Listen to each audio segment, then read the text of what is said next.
friends, old and new, welcome to Stupid Little Games, a podcast where we talk about all things gaming from the inside out. Each week, I'll sit down with a guest from various parts of the gaming industry and we'll chat about their current gaming obsessions. We're going to tell stories from the games they've made or they're currently making, if it's stuff that they can talk about. And then we'll play a stupid little game that I've written specifically for each guest. I'm Jess, by the way. Nice to meet you. I think in the last one that I did, I forgot to introduce myself. And I'm like, people aren't going to just know who I am. So yeah, I'm Jess Pardue, and it is great to have everybody with us. Speaking of guests, my guest today is a community manager. They're a TTRPG actual play actor and producer, among many, many other hats in and around the video game and TTRPG space. You may have heard some of the places they've worked, small spaces like Deviant Art, Red Bull Gaming, you know, little mom and pop shops like Deviant Art. They also single-handedly killed the Floss, which I really want to get into in just a little while. So please welcome my friend and overall rad human being, it's Kay Purcell. Hey, well, thank you for having me, Jess. I'm excited to chitty chat with you. I'm so excited for you to be here. And special thanks to Kay because they are in the middle of a huge countrywide move where you're moving everything from New York, everything you own, to LA, which I'm very excited for you to move because I know how much you love LA. But you still have time to sit down and talk with us. And I'm so excited. Always time for Jess. Yay. And now people know who I am because I actually remembered to introduce myself. Well, if they don't know who you are, that's their loss. So how are you feeling today, Kay? We are moving and a grooving. My cats have been screaming at me, and I looked at them, and I'm like, "Why are you screaming? There's nothing." And then I looked at the state of my house. I'm like, "Never mind. You have every reason to scream. Just please stop." Yeah, we get it. Your roommates are not exactly happy, but they're not going to have to deal with minus 18 winters anymore. So I'm very excited for you and for them. Yeah, Gilmore really does not like the cold, despite being from Philadelphia. I forgot that Gilmore was from Philly. Yeah, he's from Philly. He's a Philly boy. Aw. All right. So, top of the show, I always like to talk about the current obsessions. This is games that you're playing right now, things that you are obsessed with or just really, really want people to know about. What are you playing right now, Kay? Okay. So you mentioned I'm in the middle of escape to LA. Yeah. I'm in the middle of a move. I am really sorry to say when I get stressed, I go back to comfort games. Yeah. And I am so stressed at this point that I'm not even going back to Pokemon. Because y'all, I have a living shiny Pokedex that is almost back to complete after the new game came out. Yeah, For those of you who don't know, because I realize not everyone is well versed in Pokemon as I am. Very few people are as well versed in Pokemon as you are. There are things called shiny Pokemon. And all that means is they're a slightly different color palette. They're not so pretty. any better. They're not, they do a sparkly and a pretty little sound when you enter it in battle. And they have a special color. And there's, depending upon the odds, because you can stack the odds a little bit in your favor, but there's like default, like a 1 in 2,000 some odd chance of encountering a shiny Pokemon. And I have one of every single shiny Pokemon that has been legitimately released because people hack the games. I don't do the hack, including various forms from special forms within games, gender differences, all that. Yes, I have them all. I'm just missing a couple from the newest generation. But I've been so stressed I haven't been able to do that because I hate the breeding in the new game. I hate how you breed Pokemon in Make the those new sandwiches. I'm sorry. Make those sandwiches, Kay. It's the sandwich, the picnic. I hate it. Just give me the daycare back. But I'm rambling. And this is in Scarlet and Violet, yeah? Yeah. I am back to being my most basic bitch self. Stardew Valley? I completed. I knew it. I played a Joja run, Stardew Valley run to perfection. I have the little perfection on Steam. And then I went, no, I'm actually not done. And so I did the Joja Mart run with my mercenary Starfinder TTRPG character as the main character. And now I'm doing a community center run as Burton, my TTRPG character from my home horror game. And yeah, we're about to hit fall. I'm not surprised to know that you have hit perfection. I'm a little surprised though you hit perfection with the Joja run. See, I couldn't do a Joja run at all. I've as much Stardew Valley as I have played, and I've played it on every single platform there is to play, even mobile, even mobile. I have never been able to bring myself to do a Joja run. And I know that I don't know, I feel like I'm not a true Stardew Valley fan unless I at least do one Joja run, but I'm just like, no, I can't do it. Everybody's so disappointed. Actually, no, people really weren't. It wasn't bad at all. And in fact, it kind of felt better because people actually had jobs.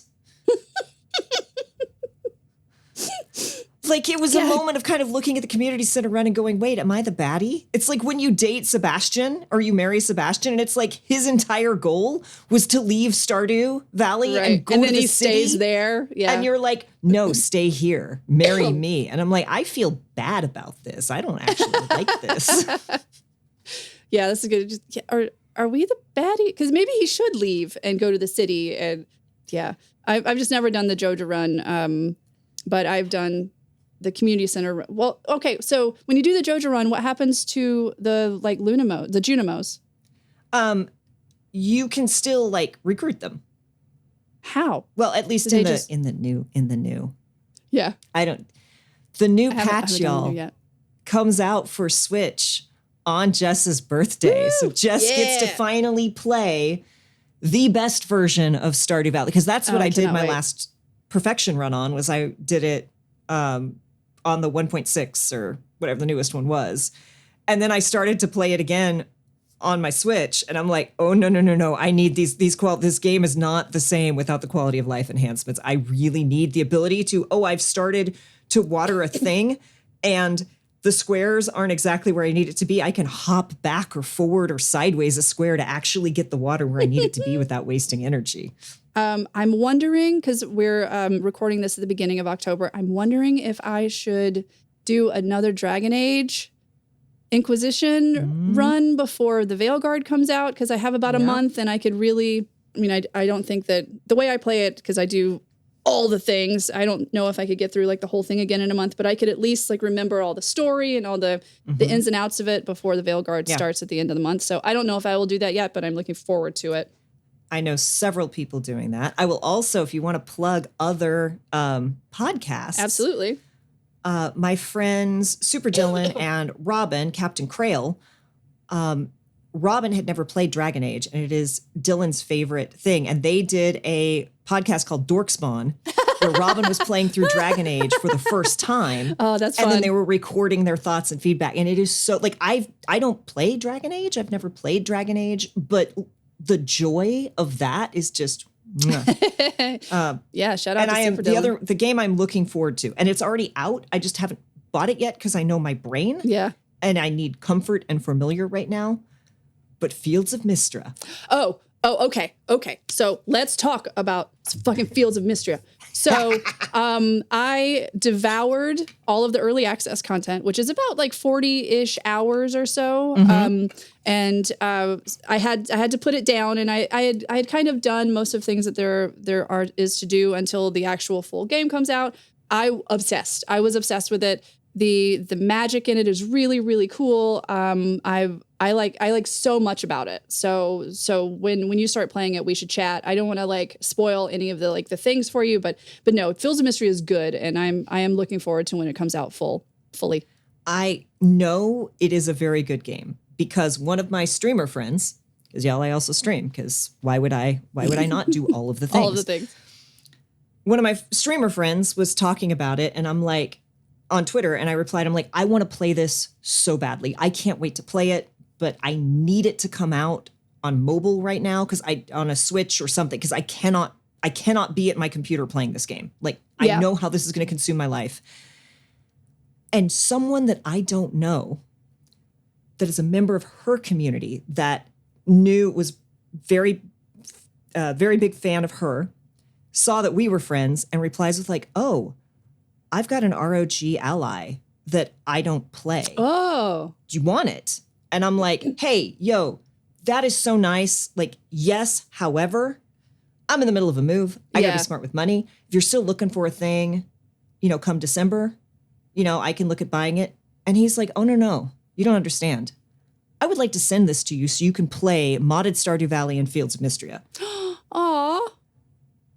So there now goes I get to any lay extra on my couch time. and play modded. So Yeah, I get to play it. I played it on Steam Deck. And it was really, really good on Steam Deck. So have you started it yet?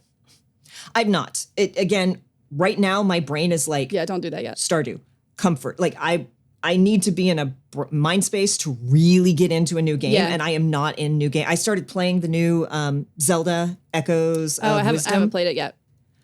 Look, y'all, Link's Awakening is the game that made me want to work in video games. Aww. Like Link's Awakening was the moment of like, oh, there can be real storytelling in games.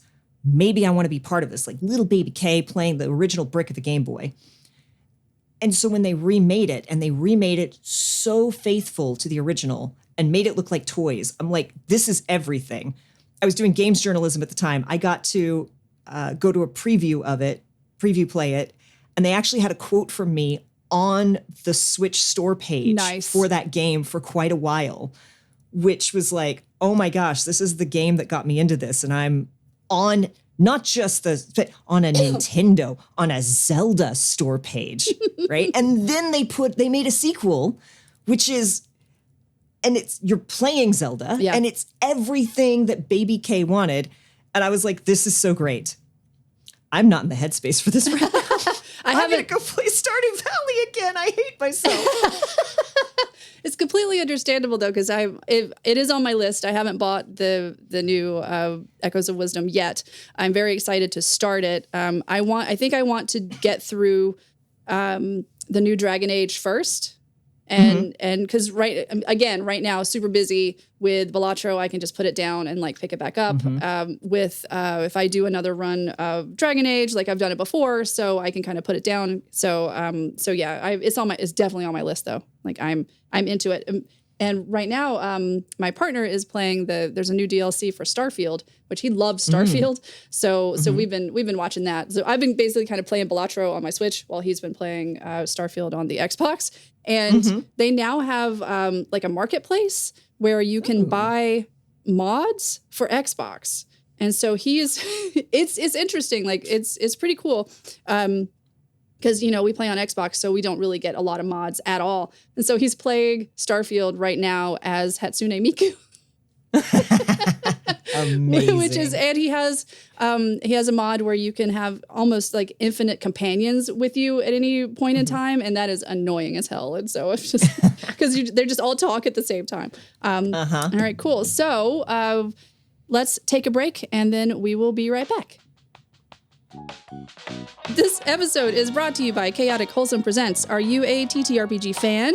Then join Chaotic Wholesome for all of their wholesome chaos. Fall in love with your new favorite actual play, or tune in weekly for the Table Talk show where they cover all things TTRPGs from indies to intersectionality. Catch them live at twitch.tv/Chaotic Wholesome, which is ChaoticWholesome, or check out their videos at youtube.com/Chaotic Wholesome.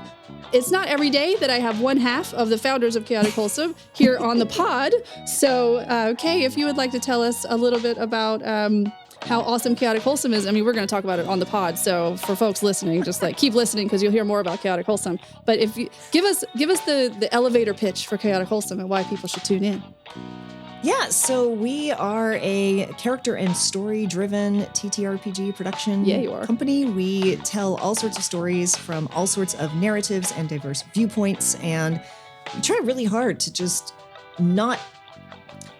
There's a big push for diversity, there's a big push for representation, but it's often like, yes, it's 4 people who all look the same, and then 1 person who ticks 4 boxes. We try really hard to make sure that not only are we telling compelling stories, but they're stories that are driven and that are created from the ground up by people of various viewpoints, which I've learned so much just as a person in the TTRPG space from listening to other people, from hearing their stories, from hearing even stories from their characters' perspectives. But again, the focus is always, are we telling a good story? Are we telling a compelling narrative? Is this exciting? Is this interesting? And I've been really, really lucky to get to work with some incredible people from Urban Bohemian and Cypher of Tyr to Danielle Radford came and played with us for our Juneteenth all-black charity game. So come check us out. We do fun stuff. We are silly little guys. We are always chaotic and try to keep wholesome at the core of things, even though, you know, we sometimes swear like sailors and make dick jokes. Come for the diversity, stay for the dick jokes. Can't have chaos without Kay. That's very, very true. Thank you so much to Chaotic Wholesome and Kay for sponsoring this episode, and let's get back to the show. Woohoo! And we are back. Thank you so much again to Kay Purcell for being here. I want to chat a bit because I'm not trying to age anyone here because we're about the same age, but you've been in the business for a minute or two, and you've done a couple seconds. You've done some pretty rad stuff in your time. So can you give us a little bit of just an overview of like your trajectory? I know you work in games right now, but you weren't always working in games, but you were always like games or like tech adjacent for most of your career. Yeah, like it's an interesting thing to look back on. I stumbled around through multiple things. I have done reality TV production. I was a professional comic book artist for a while. I was a working artist for a hot minute and ended up volunteering my time on this strange little gray-green website that, especially at the time, was really, you had to be like deep into the trenches of the 1.0 internet. It was called Deviant Art. No, yeah, little might have heard of it. I think in my maybe internet career, I've seen it once or twice.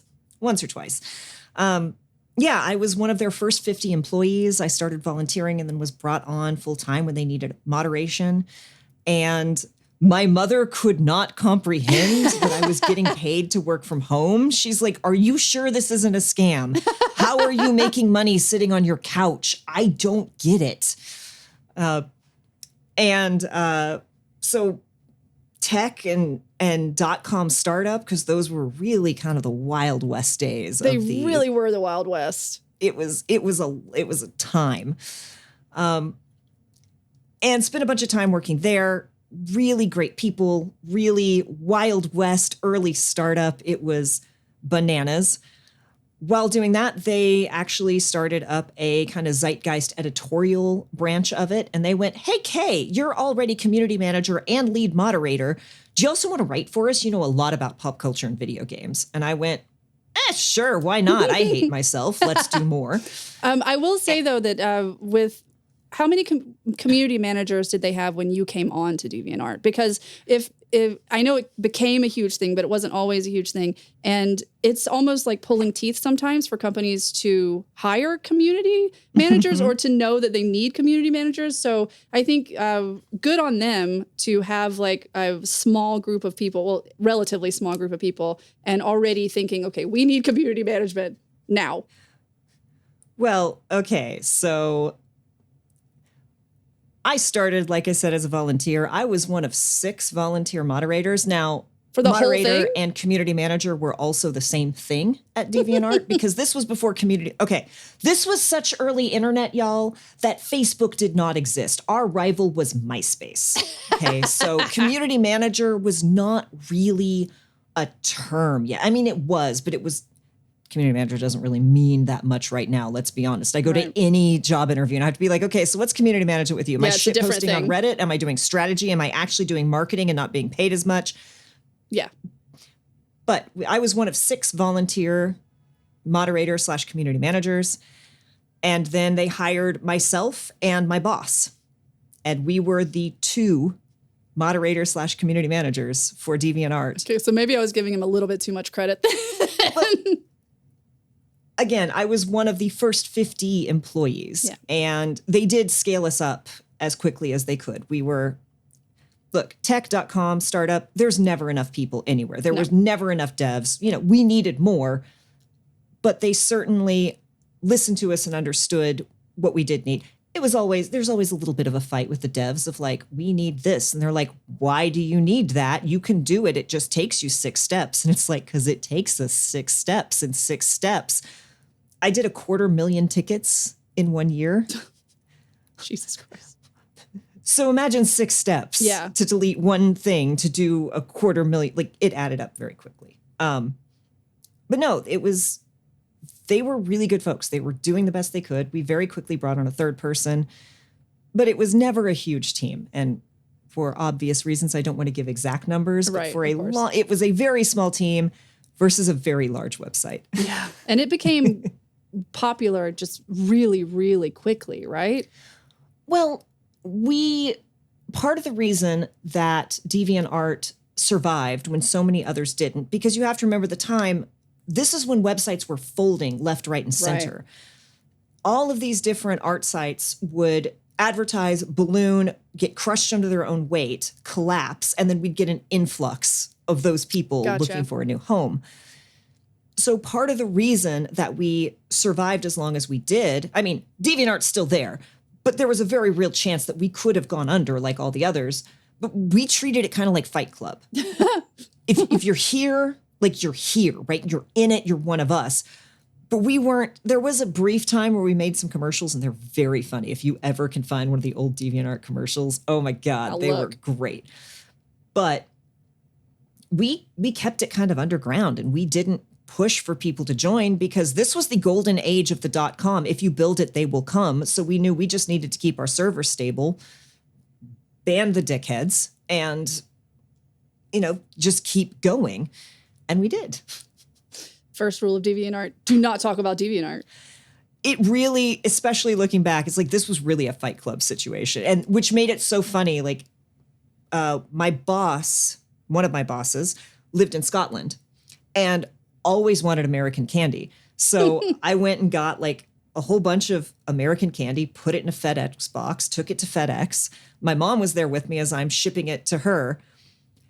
And the dude behind the counter is like, "You work for DeviantArt? Wait, you work for DeviantArt?" And just starts asking me questions. He's like super excited. My mom's just standing back, kind of blinking the whole time as I'm, what is this doing phenomena? my thing. Yeah, you've seen me in action. I'm doing my charming thing where I'm trying to give answers without giving anything too specific. And thank you so much. And I think I even had a sticker on me and gave him like a also sticker if a fan of DeviantArt comes up to you, you have to at least partly be like, "Oh God, is this which type of fan is this going to be?" Is this going to be a good conversation or am I going to have to run away? I definitely had like someone who came to an open house and was like, "I've been stalking a 13-year-old who's been copying my art." And I'm like, this is not, you're a 50-year-old dude. You can't tell me these things. Oh God, it's wild. But yeah, my mom was just like watching and we walked out. She's like, "You're like a rock star." It's like, yeah, the internet is here to stay. So yeah, in these very weird small circles, yes. So after DeviantArt, how was your transition away from DeviantArt into doing other things? Well, again, it started with DeviantArt because they started doing an editorial branch and I started writing for that and kind of made products. I just started writing and then advertising went, "Oh, I think we can sell that. Hold up." And so I started becoming a writer on the internets. And then when they closed the editorial branch, I was like, "Oh, but I really miss that creative outlet. I really want to be writing more. I wonder if I could do this for other sites." So I started kind of shopping around some of my articles and was taken in by a small site called Gaming Trend. Yeah. And very quickly, and when I mean very quickly, I mean in less than 6 months, I was suddenly the lead editor at Gaming Trend because I could do conventions. I knew how to write. I knew how to project manage. I knew how to organize people. I already had connections. Right. And I was in LA where all the things happened. So they didn't have to pay to fly me to things. They just had to pay for a car, right? And was with Gaming Trend for a very long time and started, making even more connections. I was DeviantArt, we sponsored Artist Alley at San Diego Comic-Con. So I was doing Comic-Con, was doing E3, had all of these connections, all of these people, and went, "You know what? It occurred to me that I take that back. It did not occur to me. I was told in no uncertain terms that I was incredibly burnt out." Oh. And that was because that's when you know you're even really, though- really burnt out, when other people are like, hey. Yeah, like I didn't understand that I was burning out because I really loved my job. Right. I got a lot of satisfaction out of it, but it wasn't that I was working 90 hours a week. It wasn't that I was crunching. It was just that there were too few of us and there were too many tickets and I just couldn't get ahead. And when you can't improve your situation, it's very easy to burn out. Yeah. And that's when you love doing something, that's when you really burn out, because you want to do better and better and better. So you don't want to stop. You're just like, no, this is great. I care about this product. I'm just going to do it. Right. And that's how you end up doing 250,000 tickets in 1 year. And then you just kind of fall over one day and you're like, oh, what happened? Yeah. Like I had to go into my CEO's office and because I was one of the first 50 employees, CEO and I were pretty tight. We'd worked together for more than a decade at this point. And I'm like, so here's what's going to happen. Someday, very soon, I'm just not going to come into work. And because we haven't had time to write down documentation and procedures, all of that knowledge that just lives in my head is not going to come in with me. And I don't know what to do about that, but I know it's bad. Help. Yeah. So I think at Stack Overflow, we used to call it like the hit by a bus contingency. Because okay, if I go outside and I get hit by a bus one day, what's going to be lost with me being out of work for a while? And it's not a good thing. It's like but you want to feel really useful and valuable at work, but you also need to be able to have other people also know your knowledge-ish, so that you don't, everything is gone. That's what happens in so many game companies when people work on the engines and they're the only person that knows the engine. Like, oh, I could do this engine. And then they go to another company and then the other people are like, oh, shit.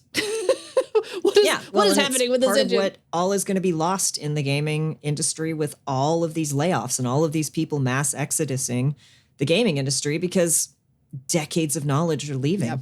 Yeah, absolutely. But yeah, I was really fortunate. My CEO looked me in the eyes and said, I think you need to leave.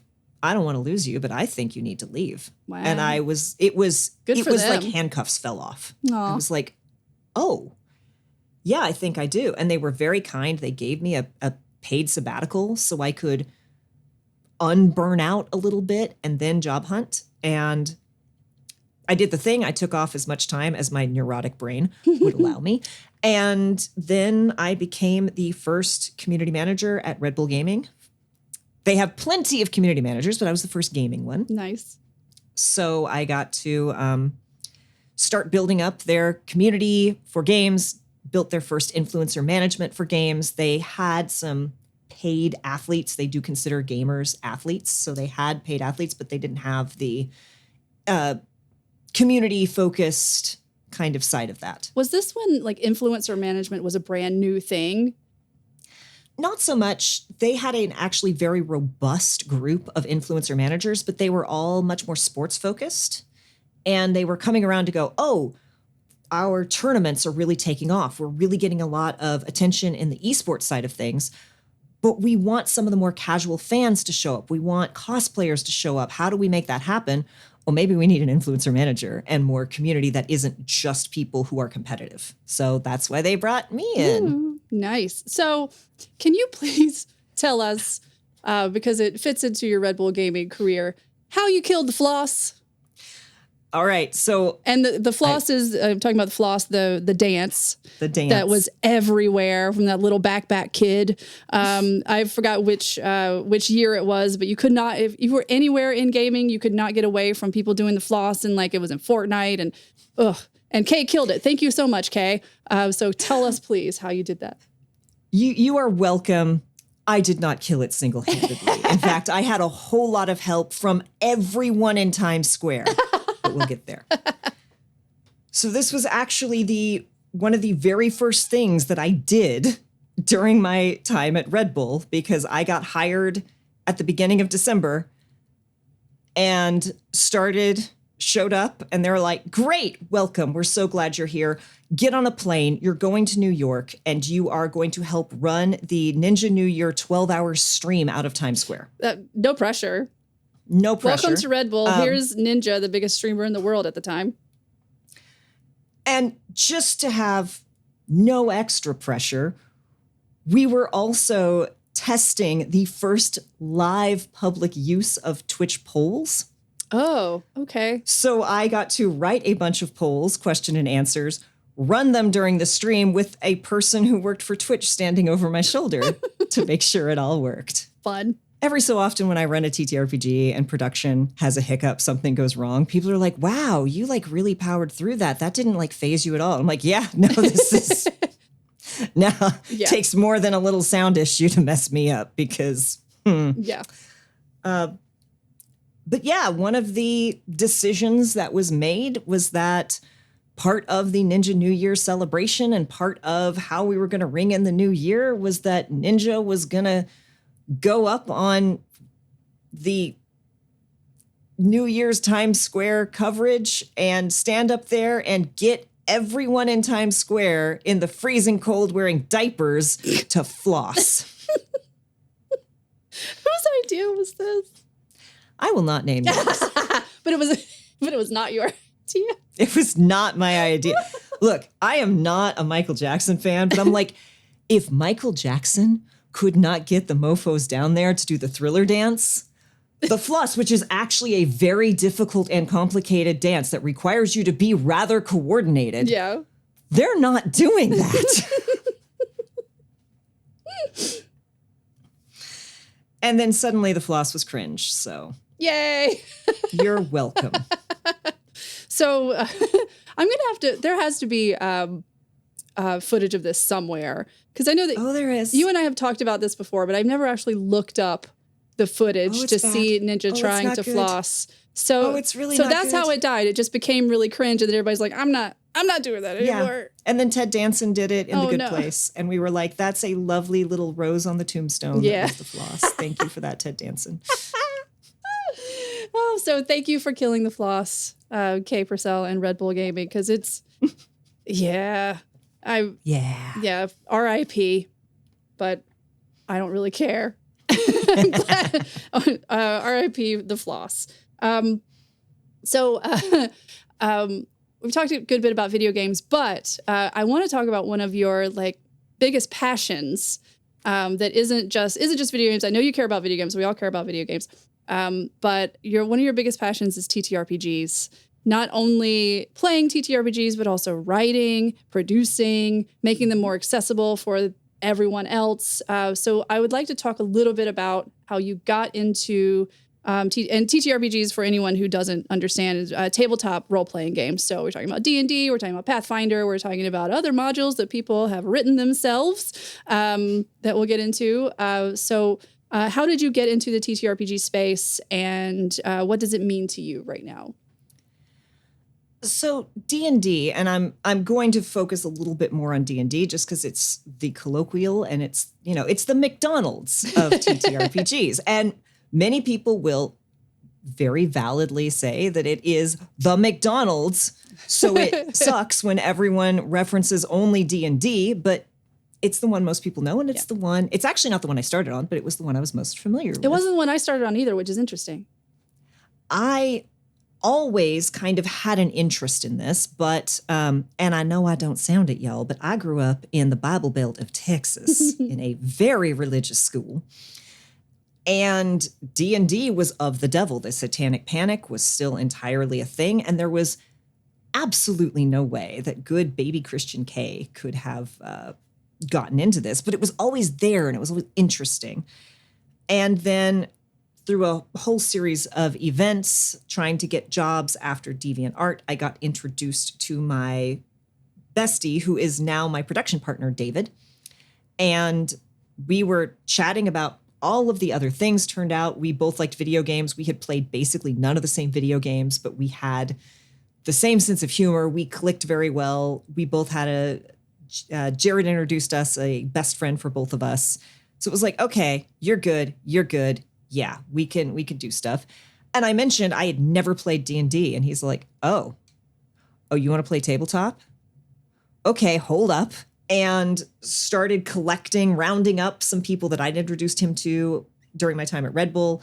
So my friend Dane, who I met through Red Bull, collected me and Cato, David, and then my friend Christina, who I met through Deviant Art and her partner. And we all got together and played Pathfinder 1E. That's a pretty big group. It was a large group. The problem was that we only had the books. And y'all, friends don't let friends build characters in Pathfinder 1E just out of the book. Do not raw dog that. It is the worst. I was trying to put together a druid. No one warned me. Y'all, if you're new to TTRPGs, druids are fun. Don't play a druid for your first character. It sucks. Doesn't matter if it's D&D or Pathfinder. There are so many things you have to know to play a druid. Be a ranger like the rest of us. No. If you want to start out, be a rogue, be a barbarian, be a fighter, or be a cleric. Or if you just want to be basically invincible and the most important person of the party, be a paladin. You can heal, you can tank, you can bonk. See, I was always a ranger when I first started out, like always. I don't know why I was just always like pulled to it. But I mean, I still like ranger characters. I never get tired of being a ranger, especially now that I can be a Drake Warden. Anyway, sorry, keep going. Rangers are great. I'm playing a Drake Warden, and it's wonderful. Yeah, it's so good. So we spent like probably 4.5 hours with like 3 different copies of the player's handbook, some online tools, character sheets printed out, and about 4.5 hours in, I still didn't know what a cantrip was, and I was too afraid to ask, but we cobbled some stuff together, and then it was less than 4 sessions before we completely broke the poor GM's entire campaign, and that had to end. It only took you 4 sessions? We had to stop the game. We broke it so badly. I'm surprised, but well, now you can break a game in T-minus 10 minutes, I feel. Okay. Matt, Mimics and Misfits, who's an incredible GM and is writing his own TTRPG system called Duality, which takes place in 2 different worlds, and you can switch between the worlds, and it's very cool. But he invited me to a Starfinder game, and I broke so much of his game with one spell. Like, he was just like, none of this stuff is a challenge anymore. I'm like, I am so sorry. I can just not do that if you want. He's like, no, this is fine. I'll work around it. But I don't mean to break games. I just like to learn the rules so that I can use the rules against themselves. Yeah, it's fun. But that was shortly before the pandemic, and that was the first time I'd played TTRPGs, and most of my experience with it has happened after COVID hit, and we were in lockdown, and I really missed people, and video games were not hitting the same way. I tend to play video games to get away from people, to unwind, to kind of have that like alone recharge the social battery time. And when I wasn't around anyone to need to recharge the battery, it was like video games are not working. I want to play TTRPGs. So I started playing with different streaming groups and got to tell some really cool stories, got to work with some really great people, but really figured out that there are very particular kinds of tables and stories and players that I like to play with. And that's not to say I can play with anyone, but there's just certain types of players and certain types of stories that spark that magic, that get me really excited. People I can collaborate with and who will work and we're super into the backstories of every character and we all want to figure it out. And that's magic. And there's a lot of people who are like, I want to roll dice and bonk. And I'm like, that's cool too. Well, that's why I wanted to get into Chaotic Wholesome, who is the sponsor of the podcast, so yay. But also Chaotic Wholesome is such an amazing community of people. And I feel like you have cultivated this community that is one of the best ones on the internet. If you watch one of your streams, it's just so great. And it's so, I mean, dare I say wholesome.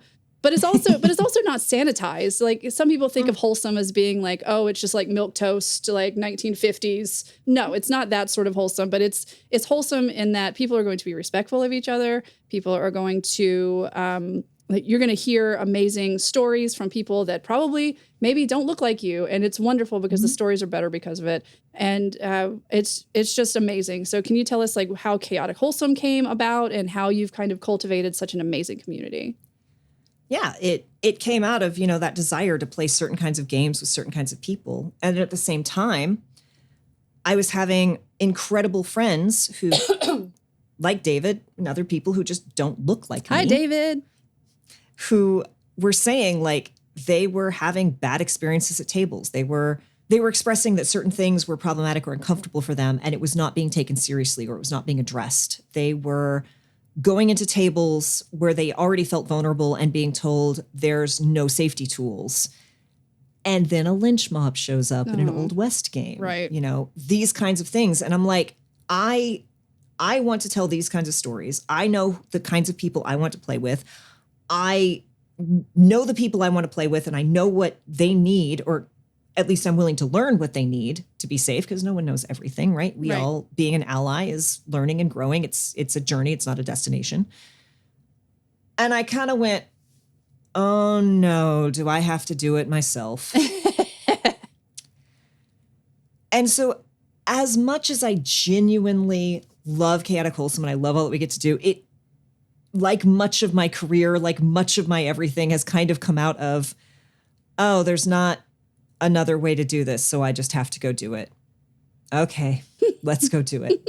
Unfortunately, David was down to clown, and I had incredible connections because the TTRPG and the video game space overlap a lot. A lot, yeah.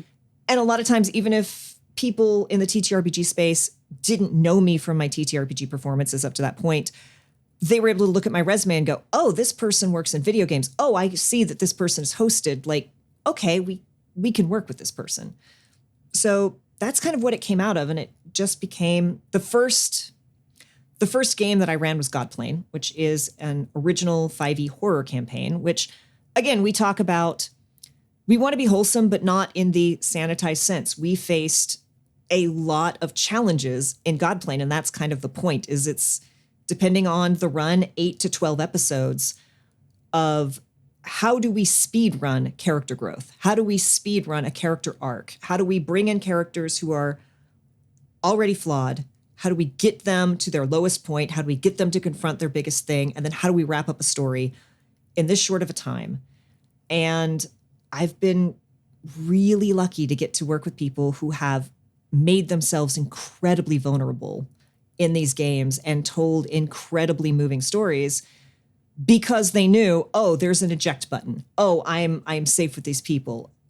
And so the goal is not to be wholesome and that, oh, it's children's cartoons. We have to be. The goal is, no, we're going to throw terrible things at you. Yeah, there are and you're going to come penguins. out of it a better person. I love the murder penguins in Godplane. To the point where we were really lucky. I did pre and post work on this, but we were approached by a friend of the channel, Q, who said, I want to run a game called Body and Soul. And it is a TTRPG, American Gods style, of a bunch of the old gods of Africa journey, what it looks like as they are living through the timeline of American history. And it was an all-black table. David learned to do production specifically for this game, ran it himself. So it was all-black cast, all-black production.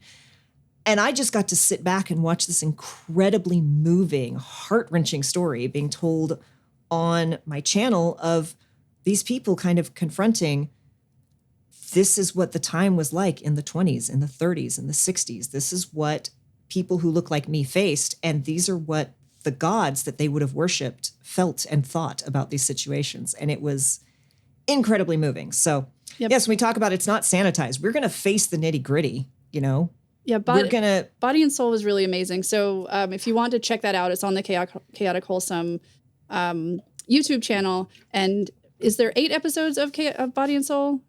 Body and Soul is only 4 episodes. So each episode is like a different decade, basically. Or there's there's 2 decades per episode. There's the first, and then we go to break, and then there's the next decade at the second half. And yeah, they sped run a lot of stuff. It was really amazing. It's very cool. Again, you can find all of these things on the Chaotic Wholesome YouTube channel. So there's Body and Soul, there's Godplane. You have Godplane run twice on there, correct? The first run of Godplane is on Gaming Trend. But yes, Godplane has been run twice.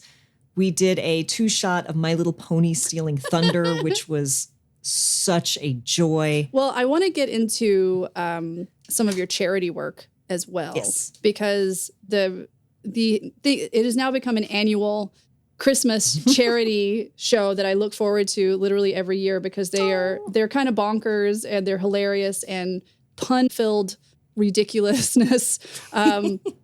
So let's talk a bit about your charity work, because you've raised a lot of money for different charities, and I know that it's a big part of Chaotic Wholesome's kind of ethos is wanting to do things for other people. So tell us about some of your charity work.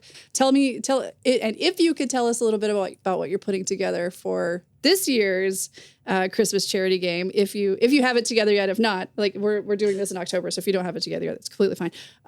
But yeah. So I literally just had the conversation with David about, oh, cats in a cradle. It is October.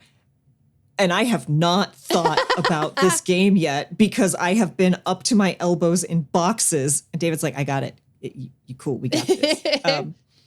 But no, giving back has always been a really important thing to both David and I. You know, community managers, we all have a little bit of a superhero complex of like, I want to save the world. I want to make the space better. And David, again, is very much into charity. So every year we just started doing an annual Christmas charity. And then when Candace the Magnificent, came on board, was like, hey, I also want to do some stuff for Pride Month. So we do at least one Pride Month. This past Pride Month, we did 5. We did 4 charity games, 1 each week. And then we did a special Juneteenth game. But yes, the big one is always the Christmas one. We did one year, the first year, which was much smaller, but I got a whole bunch of gaming industry mutuals, and we ran a heist where everyone went to the North Pole to try and steal back the Ranger's horse, which had been stolen from them. It was wonderful because there was a betrayal / reveal at the end, and everyone had figured it out except for the barbarian. And I don't just mean in character. The player of the barbarian did not figure out what was going on and was just doing double takes for like 10 minutes straight of like, oh no, what have I done? So yeah, the one that kind of kicked it off for real was the Christmas cookie caper, which we had Holly Conrad, Candace the Magnificent, Calamity, and Lamar the Con Guy, and all sorts of other just incredible players. And y'all, basically, we did a Christmas special where we made fun of Elon Musk for 3.5 hours. It was great. Melon Tusk, yes. Was the big bad. It was just very much a treat. And if you kind of go back and listen to our one-shots, they all kind of tie into the next project that we're working on. And if you go back and listen now, like I've had people go like, you mentioned that city in your homebrew thing that's going to come out. I'm like, I've been setting the seeds for a while. And that was just an incredible first go. I think we were aiming for $500. We raised more than 1,000, and it was amazing. Then the next year we did the Lullaby for the Christmas Lich. It was so good. Which I'm not going to say too much, but again, Holly Conrad, Persephone Roth, we had Latia, the community manager for D&D, came and played with us, and Katiosaurus, just some really incredible people. And without spoiling it all, because this isn't actually a spoiler, but Pariah Carey is involved.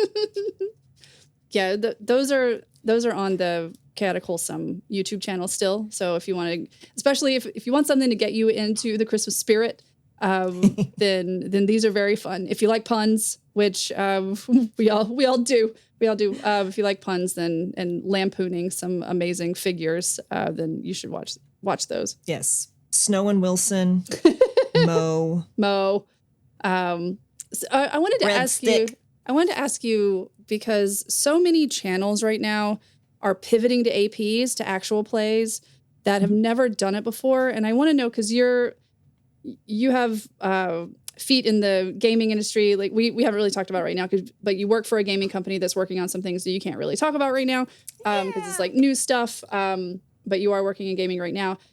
And you're so much in the TTRPG space. What do you think about these companies that are pivoting to AP who have never done it before? And I'm not talking about the Critical Role because they've been doing it for 8 years or so. I'm not even talking about like Dropout because Dimension 20's been years and years in the making, and they have Brandon Lee Mulligan who's been playing since he was able to read, seems like.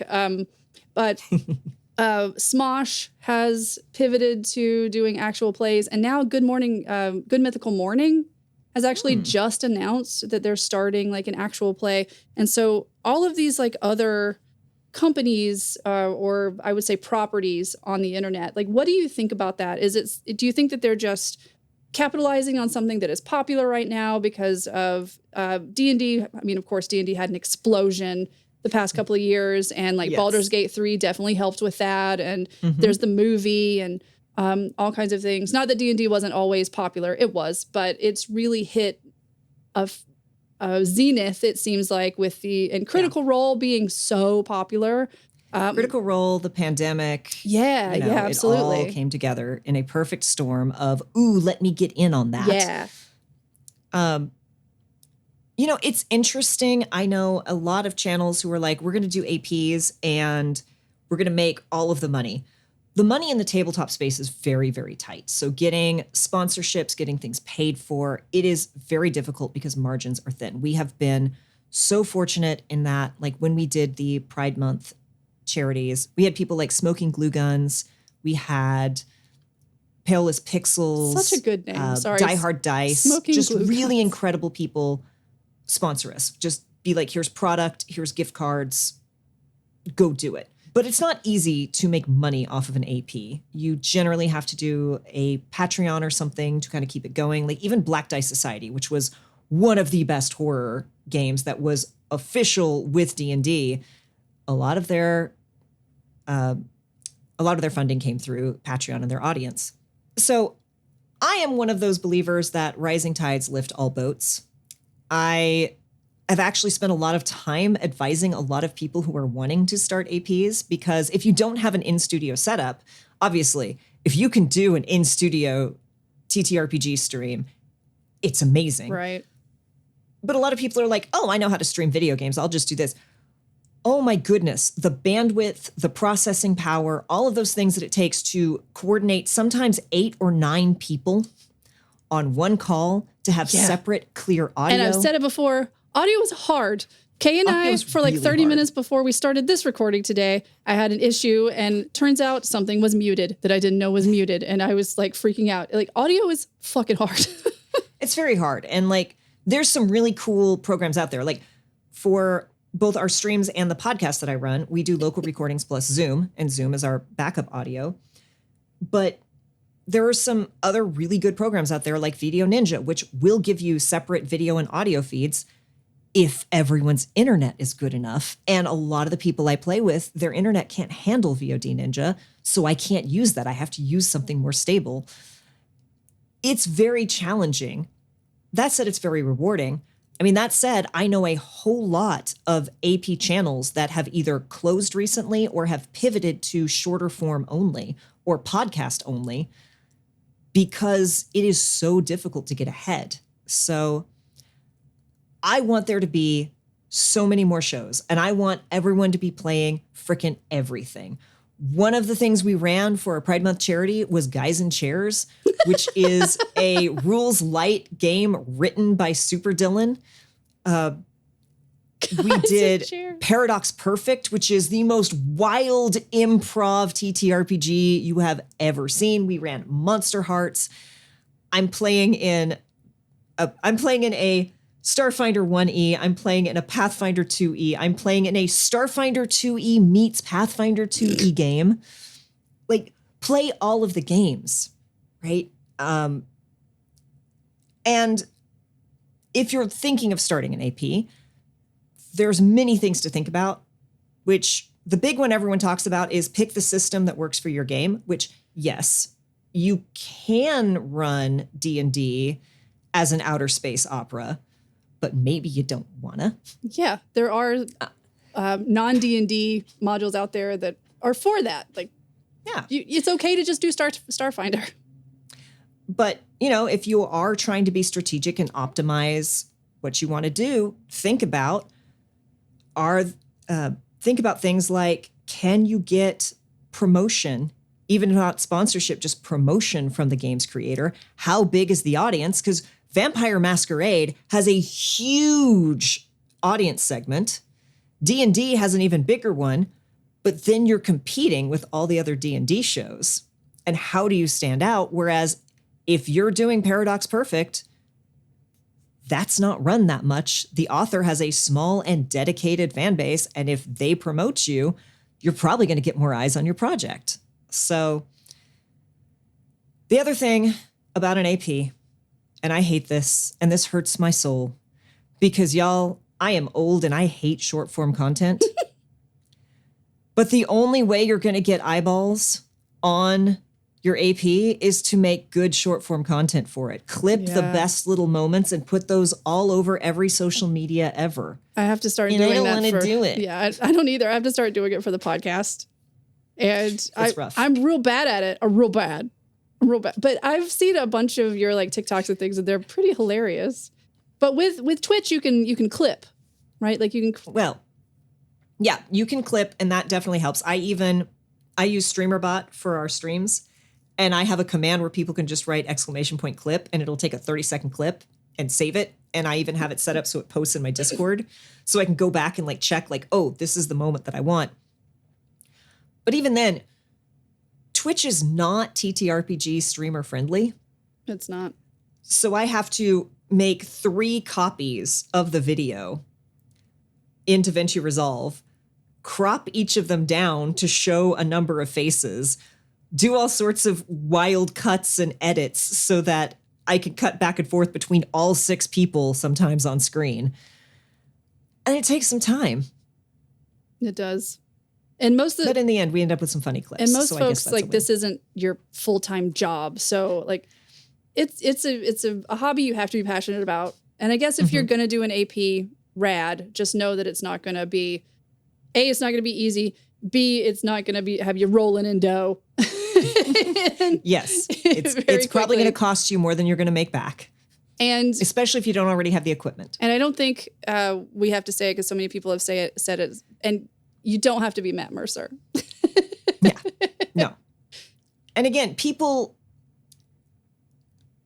say very nice things to me and about the channel that I run. And like you just said, like, the clips are very funny. Yes, because I play with very funny, brilliant, talented people. Like, how are you a good GM? Have great players. How are you a good player? Play with great people. It makes it... Now, you can do it in other ways, right? But the real trick isn't what's the bet. Like, yes, overlays matter. Things looking nice matter. Audio matters more than any of the overlay, because especially for TTRPGs, people are going to be listening more than they're going to be watching. Yep. Right? But really, table chemistry and everyone talking and getting along and clicking, that is what is so important. It all comes down to telling a good story. Exactly. And I think that brings us to, speaking of, oh boy. I think it's almost time to play our stupid little game. I'm excited. Tell me about this stupid little game. So for folks listening, if this is your first time listening, for every episode, for every guest, I write a stupid little game that we play audio here. And I write it specifically for each guest. So for Kay, because you are such a... Porque. Because you are such a big TTRPG person, and I'm very nervous about this. I have to tell you how nervous I am. I am not a DM, but Kay, I've written you a module. I've written you. Does it involve goblins with fat asses? It doesn't, but just adding this on here for any TTRPG fans out there that may want to do a little one shot with a couple of friends, and it's the funniest thing ever. There's a one-pager called Goblin with a Fat Ass. Just Google it. Kay and I and a bunch of friends were at PAX U last year, actually, and we started just playing. We were actually waiting for one of the sessions. I think we were in line waiting for a session to finish. We were waiting for a panel to get out so we could go do a thing. Also, shout out to the Emergency Power Podcast crew. Yeah, I love you all and miss you. EPP crew. So we just sat there and just start. It's a one pager. It's so easy, and it's all about goblins with fat asses, and you get to roll for how big your ass is, and it's wonderful and it's hilarious. So everybody do that. But it is not Goblin with a Fat Ass. This is something that I wrote. Okay. And again, I'm not a DM. I have never done it before. I've watched a bunch of APs and I've played for a very long time, but I've always been afraid to do it. But I have written you a one-person one-shot. So I'm taking your DM virginity? Yeah. I'm so excited. You were getting the I've cherry. I've never been more honored. And not only did I wrote the whole module, I have maps. So again, this isn't going to, I mean, we're on the podcast here, so obviously it can't be like super long, but I do want to get through part of this module. So I didn't tell you about this beforehand because I knew that you have all of your dice like around your streaming area, which is where you are right now. So for simplicity, it is a D6 system, basically. Okay. So for everything that we want to do, I also just have a D6.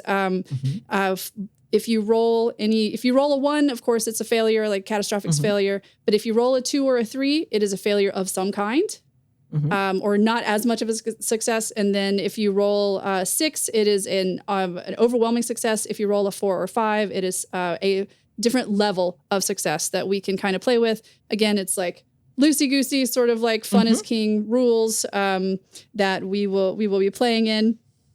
And I'm so excited. Okay, so I'm very nervous though because you've been a DM for a very long time and you're very good at it.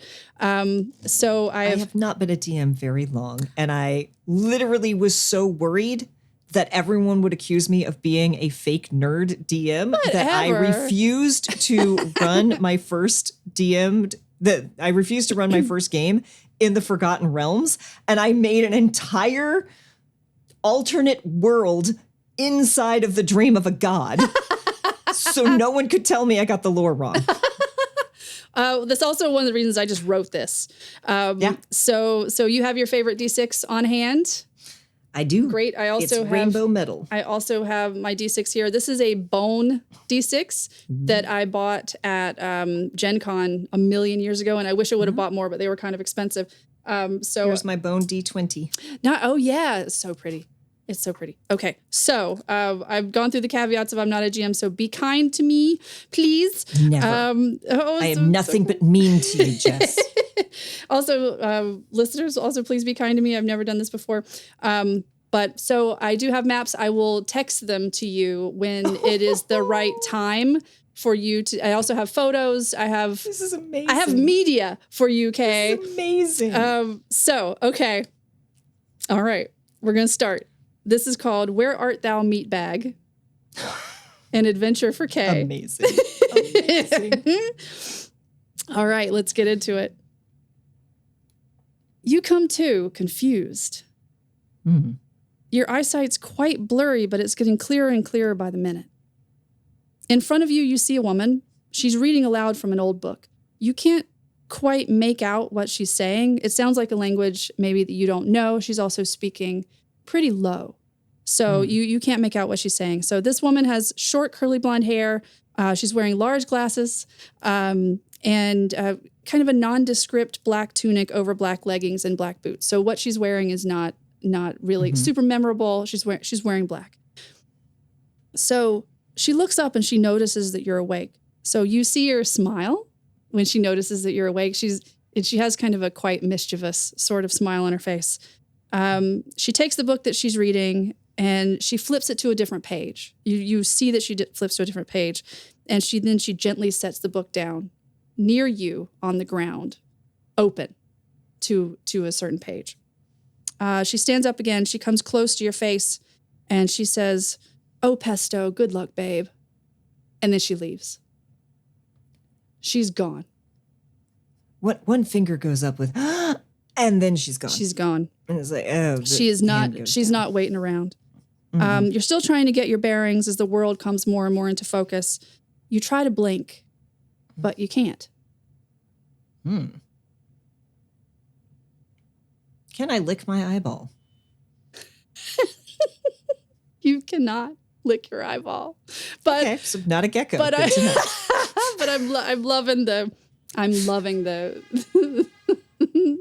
love that you're trying to do that. But no, you unfortunately cannot lick your eyeball. Yeah, I'm gonna look down. What do my handsies and torso look like? Yeah. So you look down, and you can see yourself. You have arms, you have hands, you have legs and your feet, you can move them. You can't help noticing though what you don't have. And that's skin. But you're not gory or anything. You're not gory or anything. You're just bone. Oh.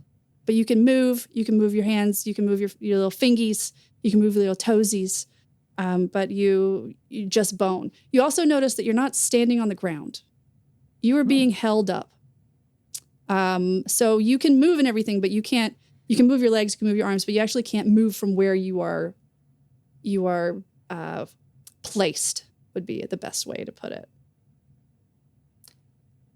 Well, that's inconvenient. You feel almost like you're pinned. Am I like up against a wall or like hanging from like a hook, like in the middle of nothing? You're not really sure, so you can kind of take a look around. Yeah, like if I pat back behind me, is there like a wall? There is. Okay. And like looking down, how far off the ground am I? Not far. Okay. Maybe just a couple of inches. Yeah. And from here, if I kind of raise my chin and lower my not eyes, like, can I see what's in that book? Like, is that going to give me any clues? Roll a d6. First roll. Oh, it's my first ever roll. That's a 6. You got a 6. Okay. So I'm going to say what you can see since you got a 6 kind of all around you. So not just the book. I am buckled up. So to your right, you see a bunch of shelves like directly to your right. So you're kind of up against the wall. So it's directly to your right. Like if you reached out, you could probably touch them. So there's a bunch of potion bottles and like tchotchkes on these shelves. But there's a lot of them and they're kind of identical. So there's so none of them have a label that looks like a llama. This is the poison for Cusco. Cusco's poison. Selected specifically for Cusco. Okay. Nope, none of them are Cusco's poison. Okay. Unfortunately. So there are things past that shelf, but because of your angle, you can't quite see what is past the shelf. So then you kind of turn to your left. To your left, there are tons of weapons hanging on the wall. There's so many weapons. There are axes, there are knives, there are baseball bats. Some of the baseball bats have nails coming out of them. Some of them are even bloody. So I'm in a world where baseball already exists. Good to know. So some of them are kind of bloody. And they're all up on the wall kind of displayed. So since you rolled a 6, we're going to say that your eyes start coming more and more into focus. They're coming into focus. And you start to see what's past, like in front of you. So you see a far wall. You see other walls that don't exactly look like, it doesn't look like you're in just like one room. It looks like there are walls up, but they don't go all the way to the ceiling. And you see stuff on these walls as well.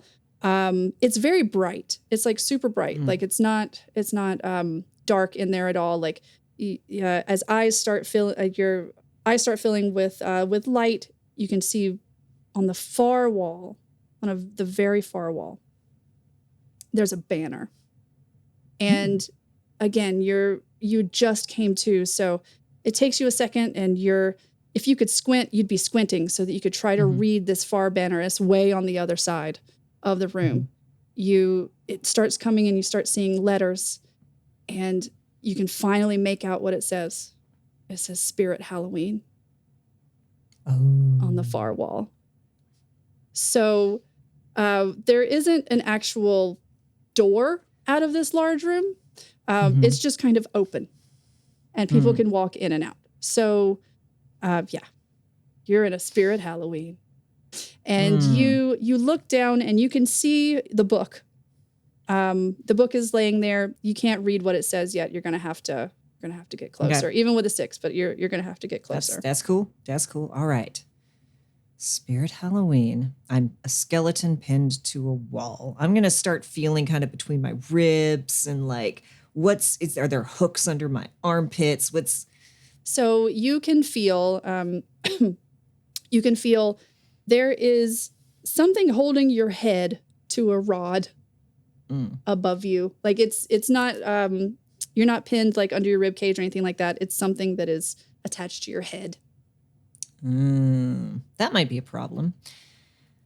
All right. With the knowledge that I'm in a Spirit Halloween store and there's all of these potions over here, can I get a sense of how big I am? Like, am I a human-sized skeleton, or am I like an elf on a shelf skeleton? You are, you don't really know how tall you are, but the woman that was standing in front of you looked like a regular-sized human, and she was face-to-face with you. So you're a pretty big skeleton. You're a pretty human-sized skeleton. Okay. So like her face came up and it wasn't like giant and looming over mine. You are about the same size as she was. All right. Okay, then. So first off, with this realization, there's going to be like a nyeh, and the feet are going to kick, and there's a flail, and then that didn't work. Well, roll a d6. You're not going to believe this. Did you get another 6?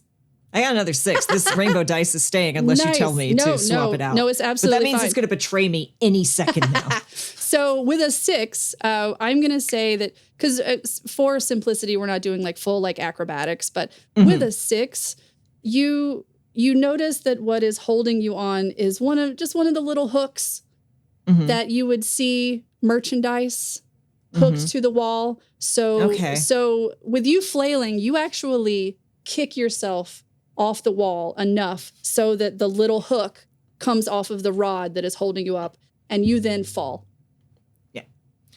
Tumble to the ground. Yep. There's a splat. There's a as just all the bones and like lay face down. Kind of a plasticky sort of like. Yeah. Yep. There's just a heap of like.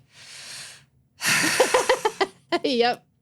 And you're still coming into focus all the kind of things around you, but at this point, I think that you can actually see pretty well. Things aren't really blurry anymore. You can see now. Yeah, hauls self up onto one elbow, onto the other elbow. I'm not even going to bother trying to stand. I'm just going to like crawl my way forward to look at the book. Great. Okay. So you get to the book, and the book looks a lot darker not darker and like a lot older than any of the books that are on any of the shelves. So this looks like a real book that someone probably brought into the Spirit Halloween, not one of the fake sort of spell witch books that they sell as props in Spirit Halloween. Right. So you start looking into the book. It's in a language that you can't read. It's also in a script that you can't read. Like you've never seen, like you can read English, but it is not in any sort of language or script that you've ever seen before. But luckily, on the page that this woman mysteriously opened the book to, you can see a page that's been kind of slapdash pasted into the book. And you see that it almost looks like a receipt or something, and it's stuck to the book with bubble gum. But on the back of the receipt, because I mean, you think like a CVS receipt, those things are pretty long, but it's stuck in there, and you can read on it, and on the top of it says, "So you think you can human?" And it says Pinocchio potion. And right underneath that, it says, "If you don't want to lose your mind, these 3 items you must find. If you fail to get them all, you'll die inside this mini mall." And that looks pretty old as well, even though it's on a CVS receipt. But you can see that someone has written recently because it looks like it's written in Sharpie pretty quickly. It says, Pesto, you need to find the following 3 things and say an incantation, or else you'll revert back to a lifeless skeleton when the mall closes. However, if you succeed, you'll turn into a real human. Consciousness has its blessings and curses, but as a human, you can eat pizza, and that makes life worth living on most days. And then there's basically 3 things that you're guessing you probably need to find in order to put this potion together and become a real human. Of course, they're also kind of in rhyme. And it says, sorry for the terrible rhyming, Poe, I am not, underneath it. And so there are 3 things that you need to find. All right. So first off, Pesto the skeleton is going to drag themselves up to sit crisscross applesauce while inspecting all of this. Nice. And kind of cocks a head to a side and goes, do I think I can human? Do you think you can human? I mean, this is the first big question. Yeah. And then there's like the thought of like, pizza is good. But I'm a West Coast skeleton, so tacos are better. Oh. So yeah, I guess I'll do this for tacos. Yeah. So you think you can human? Yeah, for tacos. For tacos, yeah. I mean, look, there are many. I would much rather be a cat, but if I have to human, I can at least human with tacos. I could also human for tacos. Cool. So there are 3 things that you need to get. It says underneath there, it says, if Caesar was alive today, I bet he'd love this sweet treat. The second one says, one of the spoils of war. And the third one says, a mark of the witch from the Baby Goth playground. I had to do 4 riddles in a game yesterday. So this is about the time that I'm going to send you, well, there's also the incantation, which luckily it's very simple and it just says 3 times, I want to be a meatbag. You just have to say that 3 times in a row after getting all the things together. And then we'll see what happens if you get all 3 things. Yeah, another cock of the head and, do I want to be a meatbag? I mean, that's the question. If you just want to be a skeleton for the next few hours and then just go back to lifeless bliss, you absolutely can. Right. I mean, I feel like skeletons don't have back pain. Yeah, I have back pain. I have a skeleton inside me, and I always wonder why I have so much back pain. And then I see that I've been sitting like a shrimp for the past 4 hours, and like, oh, that's why I have back pain. But yeah, okay. So you have this book. You're sitting crisscross applesauce. What would you like to do? Yeah, I'm gonna just peel the receipt off the bubble gum and kind of fold it over to. It's gonna get caught in the crevices of my bones, and I don't like it. And then I'm gonna stand up, make sure that the knees work, and then start looking around to, okay, Caesar would like this treat. And I can always say the things over and over again. You will have to. Yeah, but that's totally fine.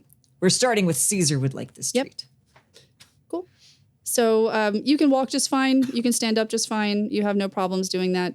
You might be just a little wobbly, but you're getting your sea legs, and you're fully articulate, and you can walk, and you can maybe be able to talk. We'll see. There's a little bit of that like tomcat waking up from anesthesia, like, and then to the other side, and you're a little wobbly. Maybe you run into one of the shelves just a little bit and tip over one of the fake potions. You know, it bonks on the skull, and it's like, I'm a skeleton. I didn't feel that. Didn't feel a thing. Okay. All right. So, what's the space around me, Jess? Yeah. Okay. I'm sending you a photo. So the first thing that you see, oh my goodness, will be in the first photo. You see that it's a Spirit Halloween. There are tons of packs of costumes on the wall. They're coordinated by, like, there's cowboys, there's like horror figures, there's a whole wall of just masks. There are things for properties that are out right now that I don't want to really say the IP for because I don't want to get dinged. But let's say there's for a little girl named Thursday, little goth girl named Thursday. There's a whole kind of wall for a sci-fi show called Dr. What. There's a whole bunch of scary classic horror monsters. Like they got your Frankenstein, you got all kinds of things. There's also kind of in the middle of the Spirit Halloween, they've got it's like a huge installation of a bunch of life-size animatronics. There's a clown. There's like a wraith sort of thing. And if you walk by them, they will screech or they will say something like, but it's a pretty scary, if hokey looking display in the middle. And there's also just the stuff that you would expect to find in a costume shop. Right. So I am not a meatbag. I am not a human, but I am a humanoid skeleton. And I have been hanging in a Spirit Halloween, which means I feel like I have subconsciously absorbed a lot of knowledge about humans and the human world. And sweet treats and snacks tend to be near a register. So I'm going to try to hobble my way, crashing into the clown animatronic, making it screech. The teeth start chattering on the skeleton to show the fear, and just try to wander towards a checkout where the impulse buys are and see what sweet treats might be. Well, roll a d6. 2.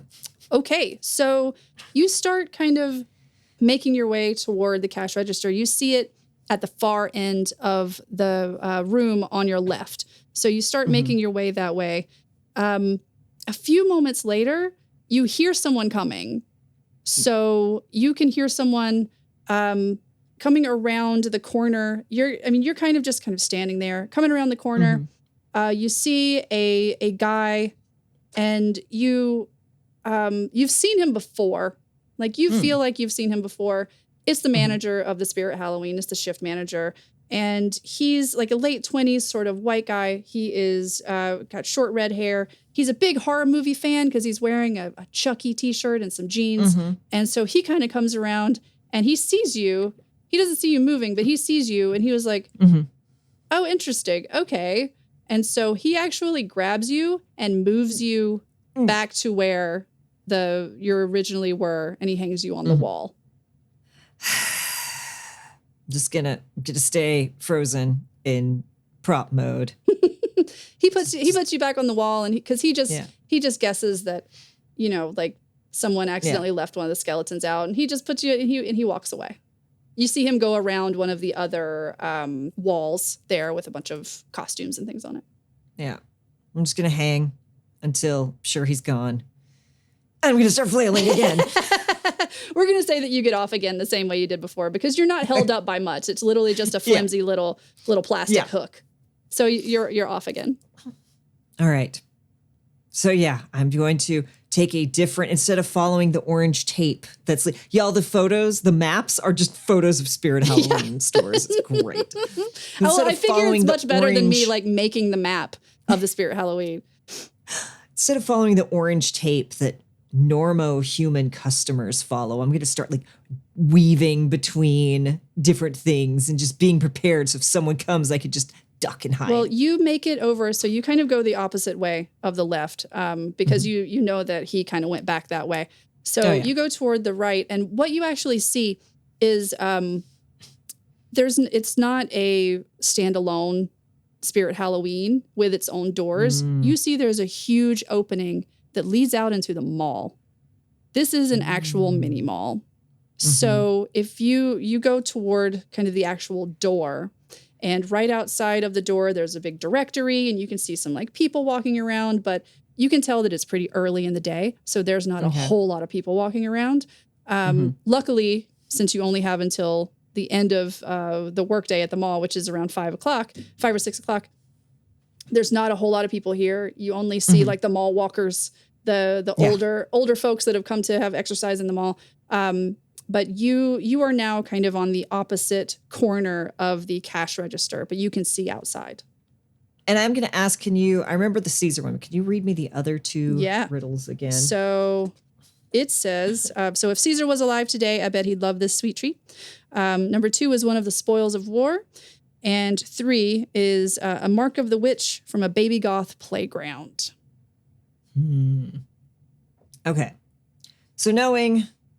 that I can't go too much further to right. I got to be careful so people don't spot me.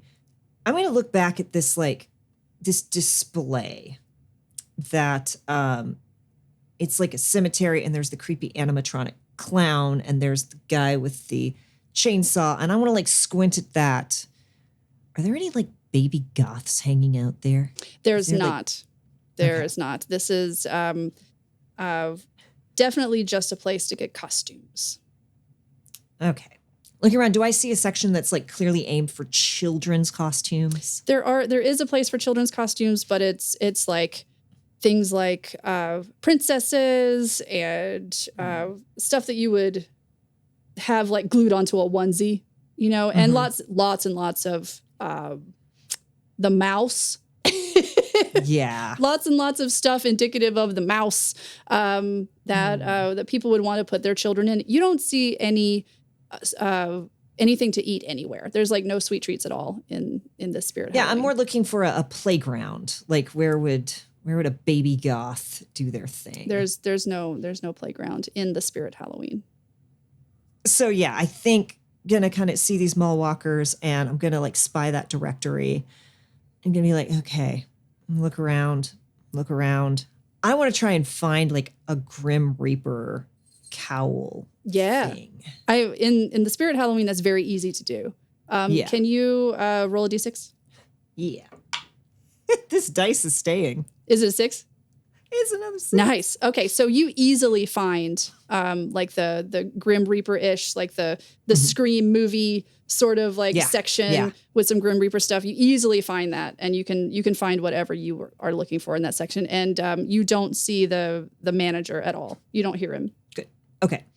So yeah, the Grim Reaper cowl thing's gonna come on. I'm gonna pull it low over the face so they don't see too much of it, but they do kind of see the bone white chin, but it can look a little bit like a mask. Yeah. And I'm going to find some just gloves. They're going to be really ill-fitting. Of course. And really bony. Right. But okay. Yep. So you easily do that. You find that you kind of slip it on with a 6 quite stealthily. And it was in a pack, in a bag. So, but you kind of just tuck that behind some of the other ones so nobody would really find it. So you are now dressed like the Grim Reaper, complete with the scythe. If you want it. If you want it. Yes, absolutely want the scythe. I'm just going to go tappa-ing. Because between the scythe and the bone feet, I imagine there's a lot of tappa-tappa-tappa. A lot of tappa-tappa-tappa. And then go step out into the mall and just kind of open the door, stand there, and kind of just observe my domain. Yeah. Because I am now death. I love it. And there's a lot of old people walking. So I'm going to continue with your 6 and just say that people see you, but they don't. You're walking out of a spirit Halloween dressed as the Grim Reaper. It's in this world. It is October. So, it's absolutely fine. This isn't too, people are kind of all right, that's kind of a weirdo. Yeah, but you're jumping the gun here, buddy. Absolutely. But maybe you work there. Maybe you're just a really, really big horror fan. So you go over to right in front of you is a directory. So I am sending you the directory, the mall directory. And I want you to read out the name of this mall because I did it for you. I'm so excited. Soul Heights Mini Mall. It's the Soul Heights Mini Mall. I play a character named Soul in the Emergency Power Podcast, which is a Starfinder 1E game. They sure do. And poor Jess has suffered through so much of my soul stories. So this is the Soul Heights Mini Mall. And you are at the Spirit Halloween, which is in the top left of the mall. And there's a directory right in front of the mall. I'll just quickly give a quick overview of the mall. There's a bunch of stores in this mall that you would expect to see in a mall. There's a Meowdy partner cat toys. Yes. Yep. So in the middle of the mall, there's a whole bunch of kiosks and things where people are selling. There's a phone accessories. There's a kids' toys. There's a big seating area right in the middle. And it's a mini mall, so it's not a huge mall. There's a Clawbat zone, which is a whole bunch of claw machines. And then at the end, so at the south exit, it's called Meowdy Partner Cat Toys, which I just think is so cute. So there's a JCPenney, there's a Hot Topic, there is a Dress Gazebo, there's a Sears, there's a Journeys, and there's another huge store called Fast Eddie's Faster Fashion. over at the end. You also see a huge food court. And in the food court, there's a place called I Heart Corn Dogs. There's an Orange Julius. There's a Ragin' Cajun. And then there's a Necessity, which is bubble tea. There's Patty Pig's Pork Palace. And then there is a little place called Chicken of the Mall where you can get some mall chicken. And in the middle of these, there's a whole bunch of places to sit because it is a food court. And that's the main part of the mall. It's a pretty small mall. It's a mini mall. There's also a place kind of, if you kind of go outside, which you can't really do yet, but there's a mini mall, mini office for the people that actually run the mall. And yeah, that's the mall. Well, I think I'm a skeleton dressed as the Grim Reaper, walking out of a Spirit Halloween. I think there is a siren song calling me to the Hot Topic. Yeah, bitch. And how could I resist? Yeah, bitch. All right. So, Hot Topic's not far away. You kind of, you go directly there. You tippy-tappy to the Hot Topic. Carefully avoiding the very enthusiastic mall walkers. Yep. So there's a woman with a couple of children. And one of these children, this little kid looks to be 2 or 3 years old. And he sees you and he just kind of keeps looking at you. And since he is kind of shorter, he can see up the cowl and he sees that you're just a skeleton in there. You're not an actual person. And so he's like, but his mom just kind of pulls him along. But he's eyeing you. He's keeping an eye on you, but they kind of walk away. As you're walking. I smile at him, but you can't tell because I'm just a skeleton. You're just a skeleton. But I think you can smile. You can tell with the smile. So you walk over and you walk into the Hot Topic, which I'm going to send you a photo. Because of course I have pictures of Hot Topic. Oh my goodness. There you go. And I have all this in my book. I printed them out and I put them in my book. Amazing. So you walk into the Hot Topic. So you see just stuff everywhere. So right in front of you, there are like dresses from one of the latest goth like television shows that have come out. There are dresses with like that stuff all over on the right. There's a bunch of band t-shirts on the wall. Not band as in like you can't wear them. Band as in like music. Nirvana and all those fun things. There's a section in the middle of a bunch of like jewelry. There's of course like a Funko Pop section because obviously there's Hot Topic's just all about the Funkos now. And then to the left, there's just a whole bunch of like clothes. There's pants, there's shirts, there's stuff up on the walls. And the cash registers are kind of toward the back. First off, I spy one of the dresses just covered in a skull pattern. And I'm like, they didn't pay me for like this. Yep. Lots of skulls, lots of skulls. All right. Can you, read me? I feel like this is Baby Goth Playground. So can you read me that one It might be. It says, A Mark of the Witch from the Baby Goth Playground. Mark of the Witch. All right. So I'm going to start scanning for some witchy type things. So roll a d6. I love saying that. It's another 2. Why is this only 6s and 2s? There are numbers between dice. Well, you see a bunch of stuff, but there's tons of jewelry. There's tons of, let's say there's like mugs and things, but you would have to get a bit closer in order to really see what's on them, especially with the jewelry because there's jewelry with lots of silver things hanging from them, but you can't quite see what it is yet. Yeah. All right. So like, I think the initial first thought is like, okay, Mark of the Witch, looking for false noses and witch hats. I'm not in Spirit Halloween anymore. Okay. And then starts to go like inspect the various things. You get a bit closer to the middle of the store. You hear someone come up to you and they not reach out to you, but they're like, hey, how's it going? Do you need any help? There's a tensing for a moment. And then we'll quickly turn around and go, no, I am fine.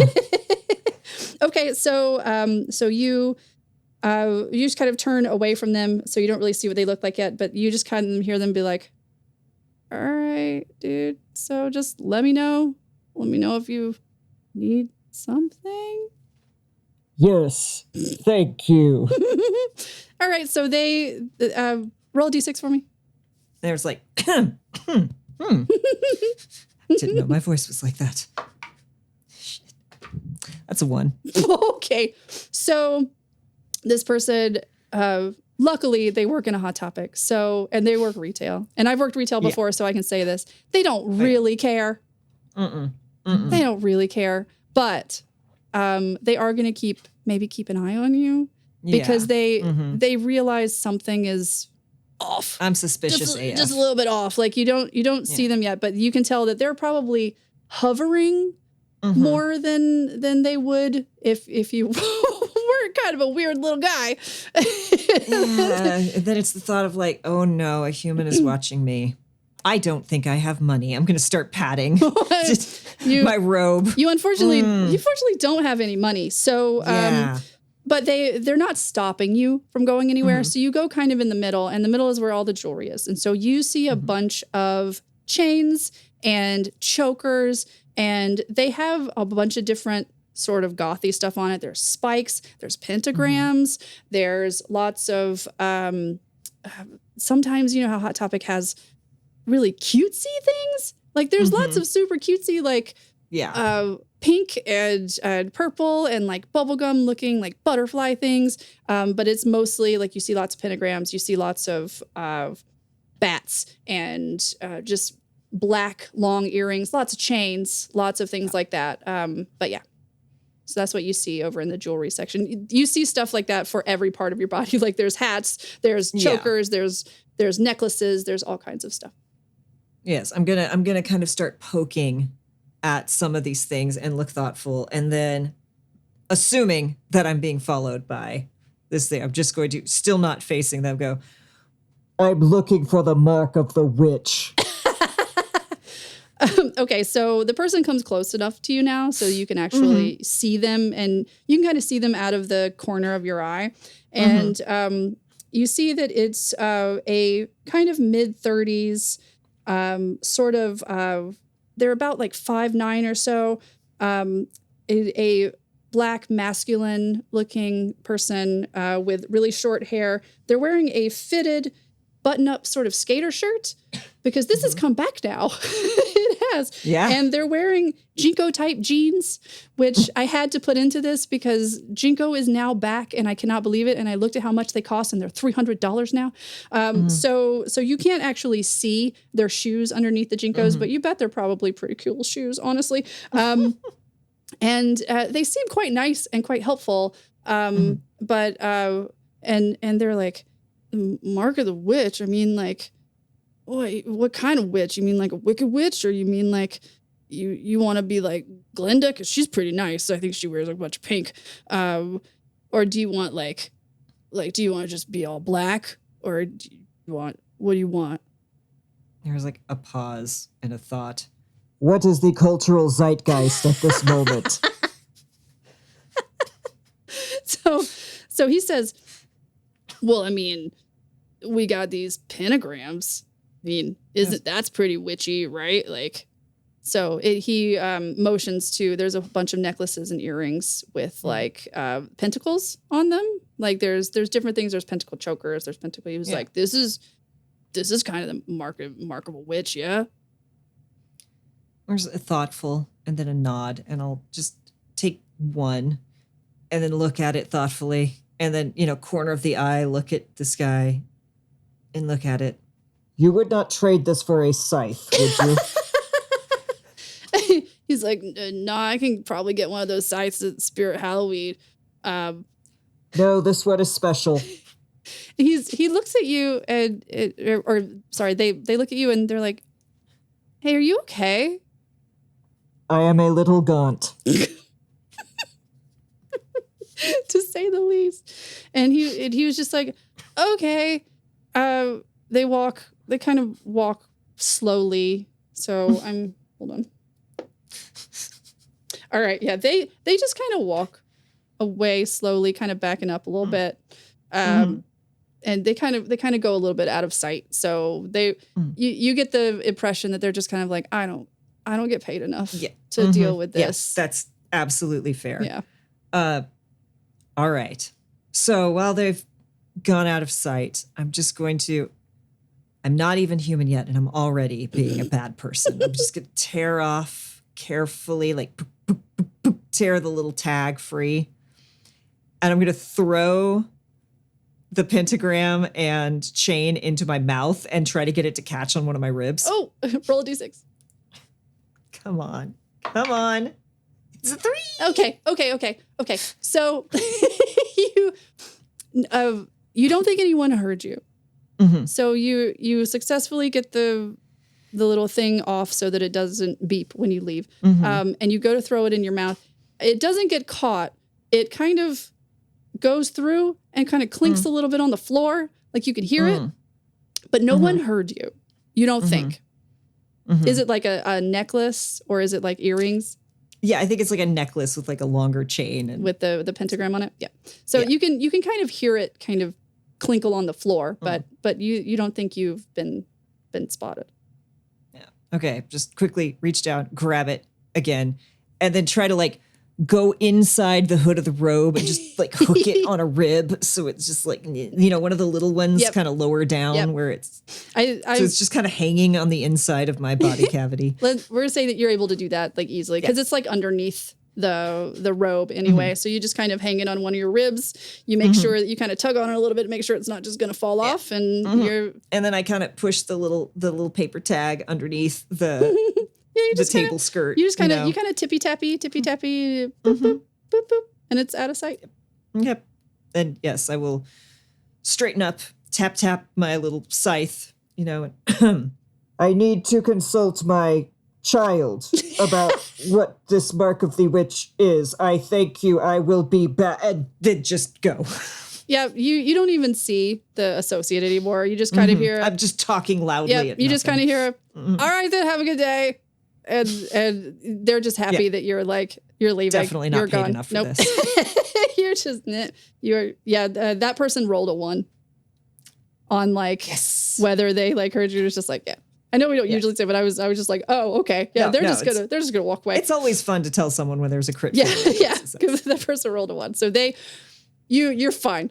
So you kind of tippy tappy out as soon as you put the pentagram on your person or on your skeleton, you kind of feel like a whoom, like a whoom of, all right, okay. So just a little, not really like powerful. It doesn't like move you, but you just kind of feel a whoom, like something is happening. Is this what a heartbeat feels like? Maybe. Remember, who knows? Who knows? But yeah. So you are now outside of the Hot Topic. And I step out, and directly across from me is a food court. It is. And that seems like a place to get a sweet treat. It might be. Number one, again, is if Caesar was alive today, I bet he'd love this sweet treat. So tippy-tapping across and thinking. And then it's a moment of... What was Caesar's given name? Did he eat a lot of carrots? Perhaps he is orange. He might be. You know what? Roll a d6. 2. Okay. I'm retiring this one. We're going to the blue dice. So yeah, I mean, you feel like you might be on the right track. But you're still a little confused. You're only 10 minutes old or something like that. Yeah. Like, I'm honestly there's looking for is there something bloody? Is there a knife? No, it probably wouldn't like the knife. It probably wouldn't. Just playing with historically, I don't think Caesar loved knives. No. But all his friends did. It too smoothie. Sorry. Gonna wander up to the Orange Julius and kind of stand back a ways and pretend like I'm looking at the board, but I'm actually looking at how many people, is it open? Are there display drinks? Is someone ordering that I could go up and just be a dick and swipe it from them? Well, you see the Orange Julius in front of you. You're standing near one of the tables, kind of nonchalantly, one of the tables in front of the Orange Julius. You see a cashier who there aren't many people that work there because, again, it's kind of early or in the day. But you see him talking to a customer. It looks like somebody that works at the mall. You see they're wearing some sort of uniform. So the person at the cash register, he's kind of like listing a little bit, kind of to the side, listing. He's talking to the person, but you can tell he's moving kind of slow. And you just kind of hear him be like, okay, what'd you want again? And so the customer tells him like they just want a smoothie, and he's like, okay, okay, man, okay. And so he goes to make the smoothie. He's just kind of slow, and he's like, and you can tell that he's like singing a little bit to himself as he's making it. He's just seems a little out of it. So he makes a smoothie. It doesn't take long. I don't actually know how you make a smoothie at Orange Julius, but I'm guessing there's a machine, and he just pulls the thing down, and then you have smoothie. That is how in this world how Orange Julius works. So he makes the customer a smoothie. He comes back over. He hands it to him. He's like, that's gonna be $6.50, man. And so the customer pays him, and he grabs his smoothie and kind of walks off. And so the guy then just stands there, like he's just standing there waiting for the next person to come up. You see that there's another person that works there, but they're kind of in the back, also just kind of looking off into space. Just kind of meh. Okay. Yep. Okay. It's early. Yep. And, it's early.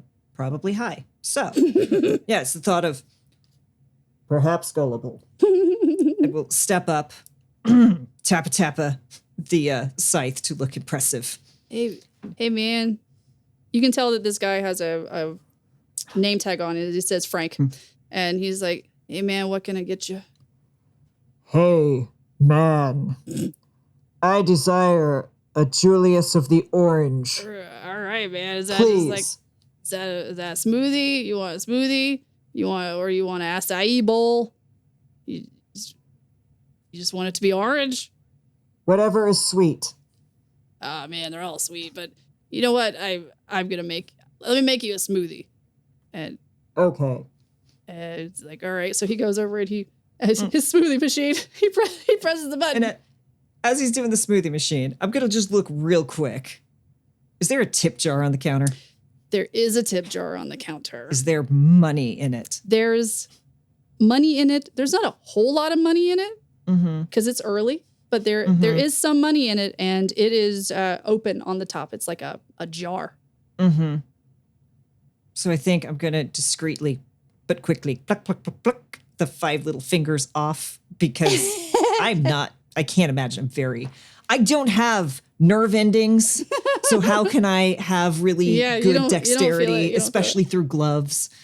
So I'm just going to quickly try to jam my hand in and pull out around $6 worth of bills. Roll a d6. It's a 3. We're going to the bronze dice. Okay. So you reach in.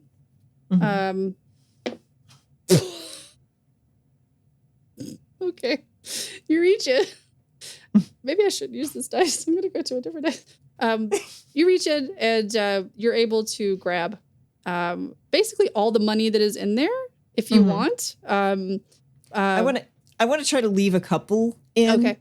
A couple bills. So even with your 3, because my person rolled a 1 again. Yes. That tracks for this person. Yeah, they're busy making. They don't see a thing. There aren't really a whole bunch of other people around there, especially at the food court because it's like 10:30 in the morning. You're able to grab. Let's say you're able to grab like $7. There's like $8 or $9 in there, so you leave 1 or 2 so that he doesn't automatically notice that everything is gone. So exactly. you grab the money and you can kind of conceal it. Yeah, I've got a scythe with a glove actually in one hand, and then a bare bony hand behind my back with $7 with cash in it. We'll say like since you rolled a 3, it's at least going to be awkward. So it's very awkward. So he comes back over with your Orange Julius. He's like that'll be $6.50, and so you can just kind of hold it up there, and you're like gripping this money like a child would grab it, and you just kind of hold it up, and you're just like. And payment for services rendered. So Thank you. he grabs it and you pay for the drink, and then he hands it to you, and you want a straw? You want a straw? Yes. Social cues. He turns around, slowly like grabs you a straw. He picks one up, and then he's like, he doesn't like that straw, so he puts that straw back down, and then he grabs a different straw, and he comes over and he hands it to you, and you could tell he is high as like. And then there's another person that's kind of in the back that's kind of also just high, like, and he also like smells like they just smoked, so they are zooted. I will take the straw, dump the 50 cents back into the tip jar, and turn on my heel and try to remember the last riddle. Well, as soon as you take the orange Julius, you feel another like, whoa, whoa. And so you're like, okay, all right, cool. So the last riddle was one of the spoils of war. Spoils of war. Looking at the map. All right. Not as solid on this one, but is going to, because I'm coming out of this food court, and just to my right are these claw machines, and I'm going to start looking up and down the claw machines and then stare at meowdy partner.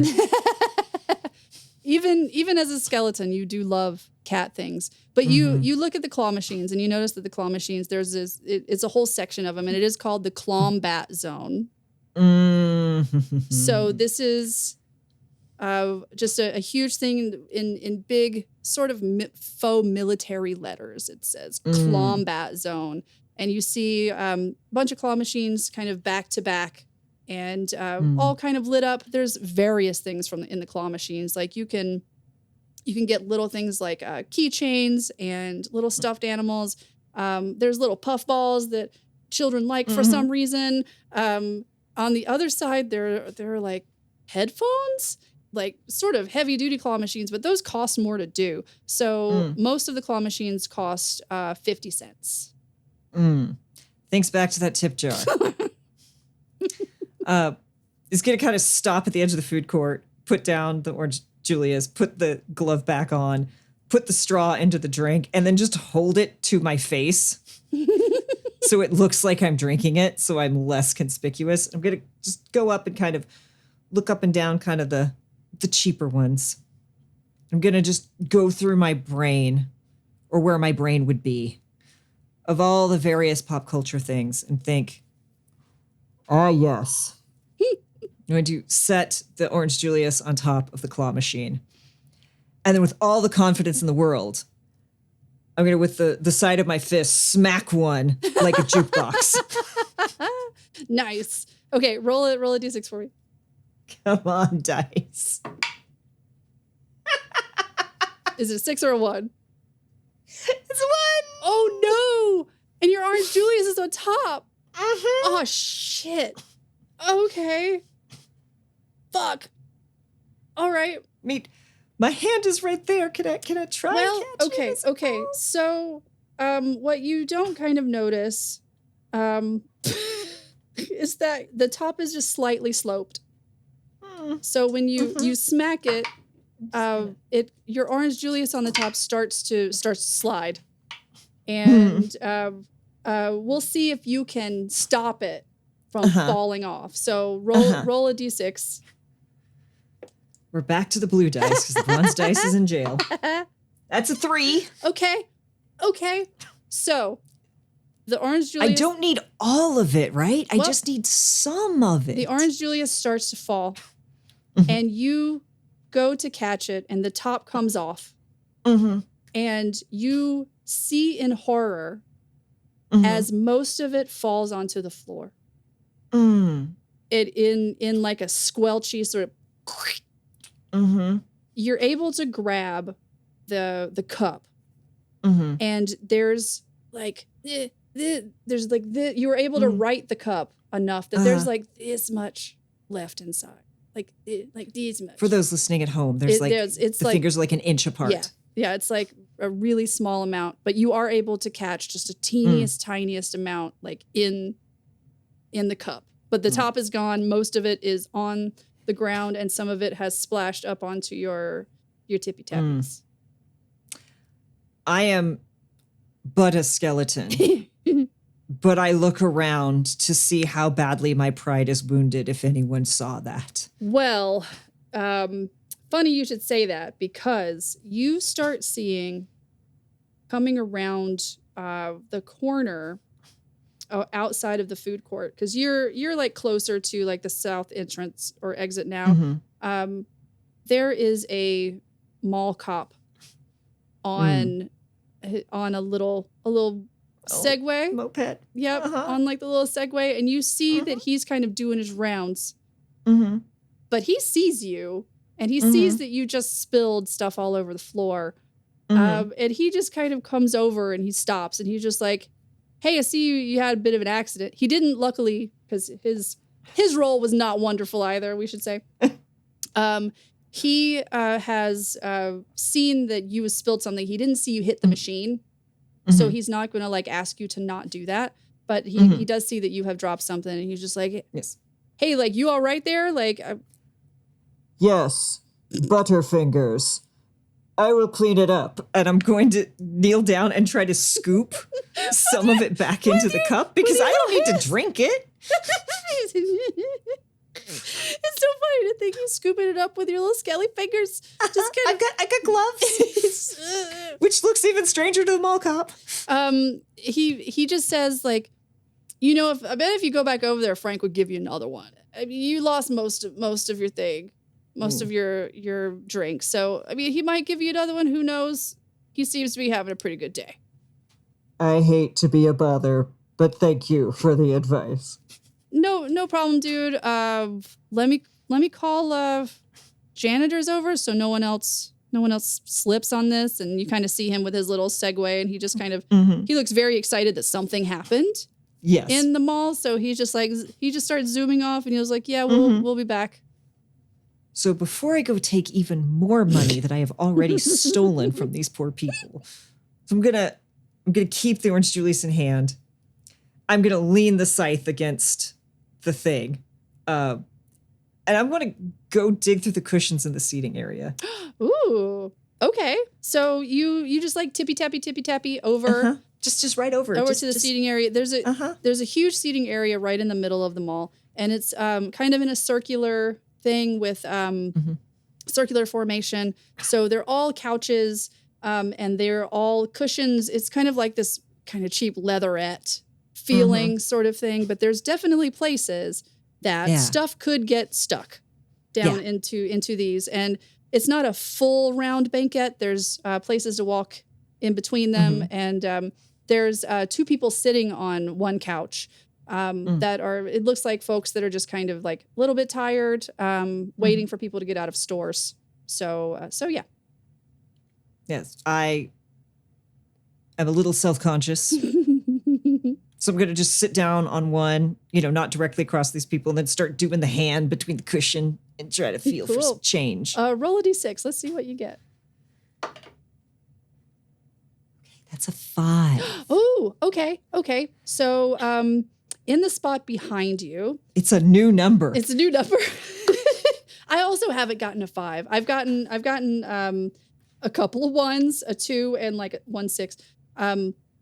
So you kind of put your little tippy tappies, your little fingy tippy tappies behind you, and you start feeling around. You feel something, and you pull it out, and it's a anime keychain. You're like, okay, it's kind of like slightly broken off, like the part that will actually attach to something is broken off. That's probably why it was there. So then you go back under and you look for a little bit more. You feel and you're like, oh, okay, like there's a quarter. You find a quarter, and so you're like, okay, like give you that quarter, and then if you want to move to your left hand and you're doing like the checking behind you and the other side of you. I am just going to look at this little anime keychain, though, and then kind of turn my face away, but then just throw it into my open mouth to see if I get the boom, boom. Like, is it from the claw machine? Oh, so... Have I hacked the system? Oh my gosh, that's a really good idea. So you throw it into your mouth. You don't hear a boom, boom. unfortunately. Well, Okay. so you're guessing that this probably broke off of some kid's backpack that was Yeah. sitting there and got stuck in the creases. And I'm gonna throw the shoulders back, do kind of a stretch, and stand up quickly to hopefully like kick it out from under my robes and skitter against the other thing and be like, oh, and then I go chase it, pick it up, sit down, start reaching back again. Okay, cool. Roll another d6. 4. 4. Okay. So The other one I hadn't gotten. So you look behind you again, and you're a little bit closer to the two people that are sitting there, but they're just chatting. They don't really pay much attention to you other than just kind of being like, okay, there's a person there. And they don't think anything super weird because, again, you're in a robe and whatnot, but they're right in front of a Spirit Halloween. So, I mean, you could work there. You pull out some like candy wrappers that are definitely used, so you don't really need those. And you actually find a ring, oddly enough. So you have this ring. It doesn't look like it's super duper. It's not like someone's engagement ring or anything like that, but it is a ring, and you don't know if it's real or fake. It has like a little red stone on it. So yeah, you find this ring. We just stand up and march back to the Orange Julius. Cool. You tippy tappy. Frank's still standing there looking like out of it. Yes. Hello, Frank. Hey, man. Like, was your smoothie okay? Yes.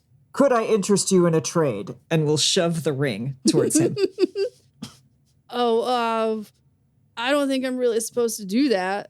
It's pretty though. What do you off the record, what do you want for it? 1 quarter. 1 quarter? For the ring? I have 1 quarter. I need a second quarter to play the claw machine. I wish a prize from the claw machine. Are you good at claw machines? Oh, I'm real bad at claw machines. I don't have the dexterity, the motor skills. But yeah, I'll give you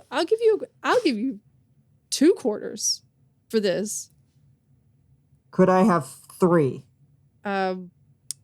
Roll a d6. 6. What a waste. He reaches into the tip jar, and there's the 50 cent that you put in there before, but there's also like some other coins in it. So he actually grabs just all the coins that are down there. Since you got a 6, like that's an overwhelming success. He grabs all the coins, and he just kind of holds out his hand and gives it to you. I will awkwardly scoop them out. I don't quite understand how this is supposed to work. And then just hand over the ring. Oh, okay. All right, dude. Thanks. My girlfriend's gonna maybe like this. Who knows? Maybe I'll see how much it's worth. Best of luck on your nuptials. And we'll turn and head to the claw machines. Fabulous. So yeah, you tippy tappy back to the claw machines. You count it, and there's random. There's a few pennies and there's some random like nickels in there, but you have $1.25 in quarters, in just quarters. Like you also have maybe another 50 cents or so of other mixed change. But you have $1.25 just from that transaction in quarters. All right. Well, means I got 2 chances. In goes the first quarter. Cool. So, it's 50 cents per the thing. first 2 quarters, sorry. So you go over to a machine. There are machines with little squishimals. They're like tiny little squishimals. There's tons of squishimals in there. And they look like they're made to clip on to either a phone or your backpack, or they don't quite have chains on them like you would see a keychain, but there's a whole bunch of squishimals. Some of them are cats. Some of them are like little people. There are just lots of different. You actually see one that looks like a little Grim Reaper, which is very cute. But they're like the tiny, tiny little squishimals. So you put in the 2 quarters. The machine kind of roars to life. In order to do this, you're going to have to use your tippy tappies, and you're going to have to push it up one ways and then over. It's like a Very simple, but classic claw machine. So roll a d6 for me to see if you get anything. I grab this joystick with all the confidence of a mediocre white man. Do it. And roll a 5. Yay! Okay. So I was kind of hoping you were going to roll a 1 because you were going to break the machine. Okay, so you're able to take your little skeleton hands and you're able. Luckily, there was a kitty cat one, and he's wearing it's a beautiful little gray kitty cat with a little purple bow on him. So and it might look like somebody's kitty cat. So, and he's sitting in a place that you look like it might be kind of easy to get. Like this is, you know how some of them are in better places than others. Yeah. So you're like, all right, I'm going for this. It's like the thought of like, I get the plush, but then it might also, if it falls, it might hook. Yeah. The little loop thing. Because it does have like a kind of generous sort of loop at the top. Yeah. That's made to go on phones and things. So the claw goes back, and then you bring it over to the right to try to get on top of it. You see that it's like moving a bit. The claw's moving it. It's an old machine. Swaying. Yep. You press the button for it to fall, and it falls right over the little kitty, right over it. So it goes to clamp onto it, pulls it up, and it doesn't catch it. Doesn't catch. But right at the end, it claws onto the little tab on top, and it gets it. Yes, bring me my prize. We will both hang by our heads. So it is able to kind of pick it up, but you see that if it moves in any way wrong, like it's going to fall off. So it comes over to the little chute. It falls right before it falls down the chute. But luckily, it hits the wall of the chute and falls in. So you've won. You've won this little cat, and it comes out the chute, and you're able to get it. I grab it up. I look into its eyes. It looks back into my lack of eyes. And I say, your name shall be Gilmore. Oh, yay, Gilmore. So as soon as you give it a name, you start to feel womp, womp, womp, womp, womp, womp. And it just kind of keeps going because you have all three. Got all three of them. Womp, womp, womp. But you still have the little Gilmore in your hands. Yes. So I keep the little Gilmore in one hand. I am forsaking the scythe because I am not going to be the Grim Reaper much longer. I take my Orange Julius. I still have the Mark of the Witch dangling between my ribs. And I truck on back to try and figure out this incantation. Okay, where do you want to go? Because you've got this stuff. Paul, the security guard's name is Paul. The mall cop, his name was Paul. Paul is like still kind of wandering around, but he just thinks you're a weirdo that dropped your drink. You were able to get Gilmore out before the janitor came over to clean up the mess, but you see a janitor kind of on the way with a mop and bucket, and you kind of he kind of looks at you and kind of grumbles at you because he knows that you're the one that dropped it. He just many apologies. Fine. As he grumbles past you to go clean it up. So, but Paul's not on your trail or anything. You're just a kind of a weirdo that dropped your drink. I think I'm gonna kind of go to the food court and just take a little table and set out my ill-gotten gains and lay out the receipt with the little incantation and. Okay. Okay. Cool. Okay, so you tippy tappy back to the food court. There's nothing like GM judgment. It's not judgment. I'm just saying. Okay. I'm GMing right now. It's still my first GM. Okay, so you tippy tappy over to the food court, and you choose a table. Most of them are still empty because it's still like kind of morning. The lunch rush has not started yet. You kind of grab one, at least kind of over in the corner beside Chicken of the Mall. It's not time for them to start giving out samples yet, so nobody's bothering you. Because, there's always that person's sample of like the bourbon chicken. So, of course, they have like the bourbon chicken. So you sit down, you put your the rest of your Orange Julius, and it's kind of sticky because it's kind of sticky. You've got your pentagram necklace in the middle, and then you've got your little Gilmore Spoils of War right there, and you pull out your. Did you keep the whole book, or did you just keep the CVS receipt? Well, did the receipt have I thought everything was written on the CVS receipt. It is. Okay, then yeah, I just took the receipt. Cool. So you have the receipt, you put the receipt out in front of you, and you read, then you read again, like consciousness can be a blessing and a curse. Yay, pizza, tacos. You can't wait to have some tacos. There's no tacos here in the mall, but I'm sure there are tacos somewhere near the mall. There are better tacos than mall tacos. And you read there, it says, P.S. Sorry for the terrible rhyming. Poe, I am not. But underneath that, it says the incantation. The incantation, you just need to say 3 times after getting everything together. I want to be a meatbag. I want to be a meatbag. I want to be a meatbag. All right. So I set it all down. I look over at Frank, who I assume is very distracted by a ring. Yeah, he's looking at it. He's still just like, you can tell he's on his phone because he's looking to see if it's worth anything. And you actually see that he's a little bit like excited. And it's the most animated you've seen him yet in the, 20 minutes that you've known Frank. And he's just like, ooh, he's just kind of holding it. But yeah.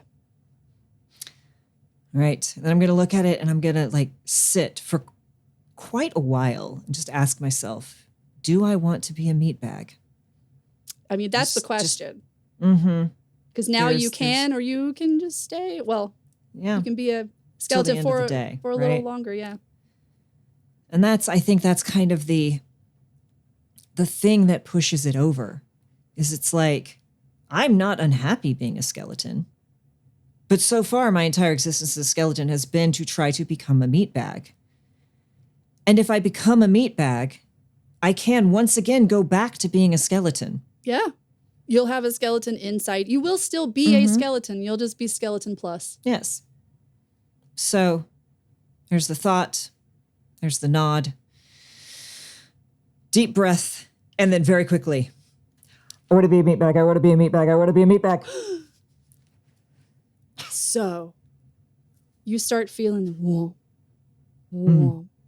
And it gets a little bigger and a little faster. So you start feeling it inside, which is weird because you don't have any insides. So after the incantation, you start with the warmth, you start to feel a little like tingly, a little weird. So your once plastic bones, they turn into real bone. Like you can feel it. They were like really white plastic, like pristine white plastic. And then you start seeing them get a bit of like color, like bone color. Calcification. Yep, it's happening. And then it seems to kind of explode with ligaments and muscles. And you're kind of looking at it and it's cool, but it's also kind of gross. You see it's kind of gross. And luckily there's not too many people around you, but if Frank has started. I feel like Frank's going to be scarred for life. Yeah, he's far enough away and you are still wearing your robe, but you kind of see, and then like blood vessels start blooming all across. So the cardiovascular systems come to life. Complex organs are starting to form at the same time. And you're just like, oh, okay. And you have this amazing feeling as your heart beats for the first time. And that's boom, boom, boom, boom. Starts actually happening. And then it doesn't stop. It does not stop. So then comes your skin. So the skin starts to cover your entire body, which is very weird feeling. And it kind of starts to itch a little bit because you have skin now. I did not know I needed a wrapper. You have skin. And then after the skin comes the hair. So it starts to sprout on your legs and arms. And then it starts to sprout on your head. Like you can feel it underneath the robe that is the cowl on your head. Like you can feel the robe kind of go off of you now because the hair is coming up. So it's the weirdest feeling. Again, you start to kind of itch a little bit all over because the hair's on your legs, the hair's on your arms. And then the hair just keeps growing. It keeps growing. Like you see your legs and your arms, and it soon gets completely covered in hair, and it doesn't stop. More and more hair. Like you reach up to your face and you feel more than just hair now because there's hair now all over your face. You feel ears. your ears are starting to get bigger, not human ears. Like they're starting to migrate slightly. And then you feel it. It's teeth. And the teeth are really, really sharp. So many teeth. Next to you, at the chicken of the mall, there's kind of a glass partition up that has all of the menu on it, but you can kind of see your reflection slightly. And you look and you see your reflection for the first time. And then you notice that something has gone horribly, horribly wrong. And that's where we're going to end today. No! Oh, Jess, that was so much fun. Did you like it? Yeah. Was it okay? How do you feel your first time GMing? I feel good. I feel pretty good. Yeah. I was so nervous about this. You do not know how nervous I am about this. And I know it went a little bit long, but I think it's actually pretty fucking rad. Did you like the adventure? Absolutely. Oh, yeah. I can't believe, I'm like, okay, gonna send me maps. These are just pictures of Spirit Halloween. This is amazing. Yay. Oh my goodness. Okay. So there are questions to answer that we could do some other time. So it's like, who was this woman who mischievously brought you to life? What does she have in store for you? Is she just... Why is my name Pesto? Why is your name Pesto? Why did this incantation turn you into a werewolf? Are you an actual werewolf? Because you're in the middle of the day and you've got lots and lots of teeth. What are you going to do now that you're out in the middle of a food court in front of Chicken of the Mall with Frank looking at you in slight horror? I mean, there's chicken in the mall. Chicken of the Mall. Yeah. One of these days, maybe we can continue. I'm very excited. Yes, please. Awesome. Okay. Well, that brings us to the end of the podcast. Thank you so much for taking up so much of your time. That was a lot of fun. I think it was. Thank you so much for having me and for writing a whole adventure for me and are running your first TTRPG in the DM seat for me. Now I can say I have DM'd once. Yes. So Kay, where can we find you? So you can find me across the internet at Kaydamphyr. That is KAYDAMPHYR. It's a vampire thing. Your friend likes vampires. You can also find me at Chaotic Wholesome. Or Chaotic Wholesome Presents, depending upon the place. ChaoticWholesomePresents.com is where you can find all of what we're up to. And yeah, thank you again, Jess. This was great. This was so much fun. Yeah. You were an excellent host. Oh, thanks. Is there anything in particular you'd like to plug that's happening soon? So we're recording in early October, but this will be out hopefully early November. Yeah. So do you have anything planned for... Other than moving, because, moving's not stressful or anything, moving across country. We just finished our first complete co-op playthrough of Baldur's Gate 3. So we're going to be figuring out what we're going to be streaming video game-wise after that. Probably Oddsparks. Ooh. But we're still figuring that out. What is Oddsparks? It's like Satisfactory meets Pokemon. Oh, fun. Okay, cool. Yeah, I don't know anything about that. I'm going to look it up. But find us... come by Chaotic Wholesome Presents. We have one more episode to go for the Unlikely Heroes, which is, y'all, this is the most ragtag, ridiculous group of characters. Literally the tagline for it is, when the Fellowship won't return your call, because this is a Lord of the Rings inspired 5e campaign. And we are like the D-list heroes that got roped into this. And then, as always, check out the Emergency Power Podcast, which is a Starfinder 1E homebrew adventure with the incredible Adam running it from the GM seat. And I'm sure we'll be having more stuff coming up. We are going to be doing our Christmas game. So come by in December and donate to a great cause. We're going to be doing Child's Play again, as we do every Christmas, which gets toys, video games, and other very specific video games that help children to heal and to make their time in the hospital a little bit better. And that's especially important over Christmas, because there's nothing worse than being sick or having a sick child over the holidays. So thank you for coming by. Thank you all for being awesome. Thank you, Jess, for being a great host. Yeah. And thank you all for listening. Aw. So you can follow me at Cake Tease. That's CAKE_TASE on Twitter and Instagram. And no, it's not a sexual thing. I used to be a cake decorator in a former life. And like Kay said, please go to Chaotic Wholesome. It's a good time. It's a great community. It's a great group of folks that you have on there. So subscribe to them on Twitch, and then you hear about everything that they do, and it's great. And it's supporting a great group of folks. So thank you so much to everyone for listening to Stupid Little Games. Please subscribe on Apple and Spotify or wherever you get your podcast. If you want to leave us a like or follow us or leave us a review if you liked it, it actually really helps a whole lot, especially in a new podcast situation, to get kind of to the top of lists of things. This podcast is hosted and executive produced by me, your girl Jess Pardue. Our logo and theme music was by the amazing Bayard Russell. Audio engineering and editing by Gabe Koski, a man who's the reason they put instructions on shampoo. So, see you next Tuesday. Goodbye.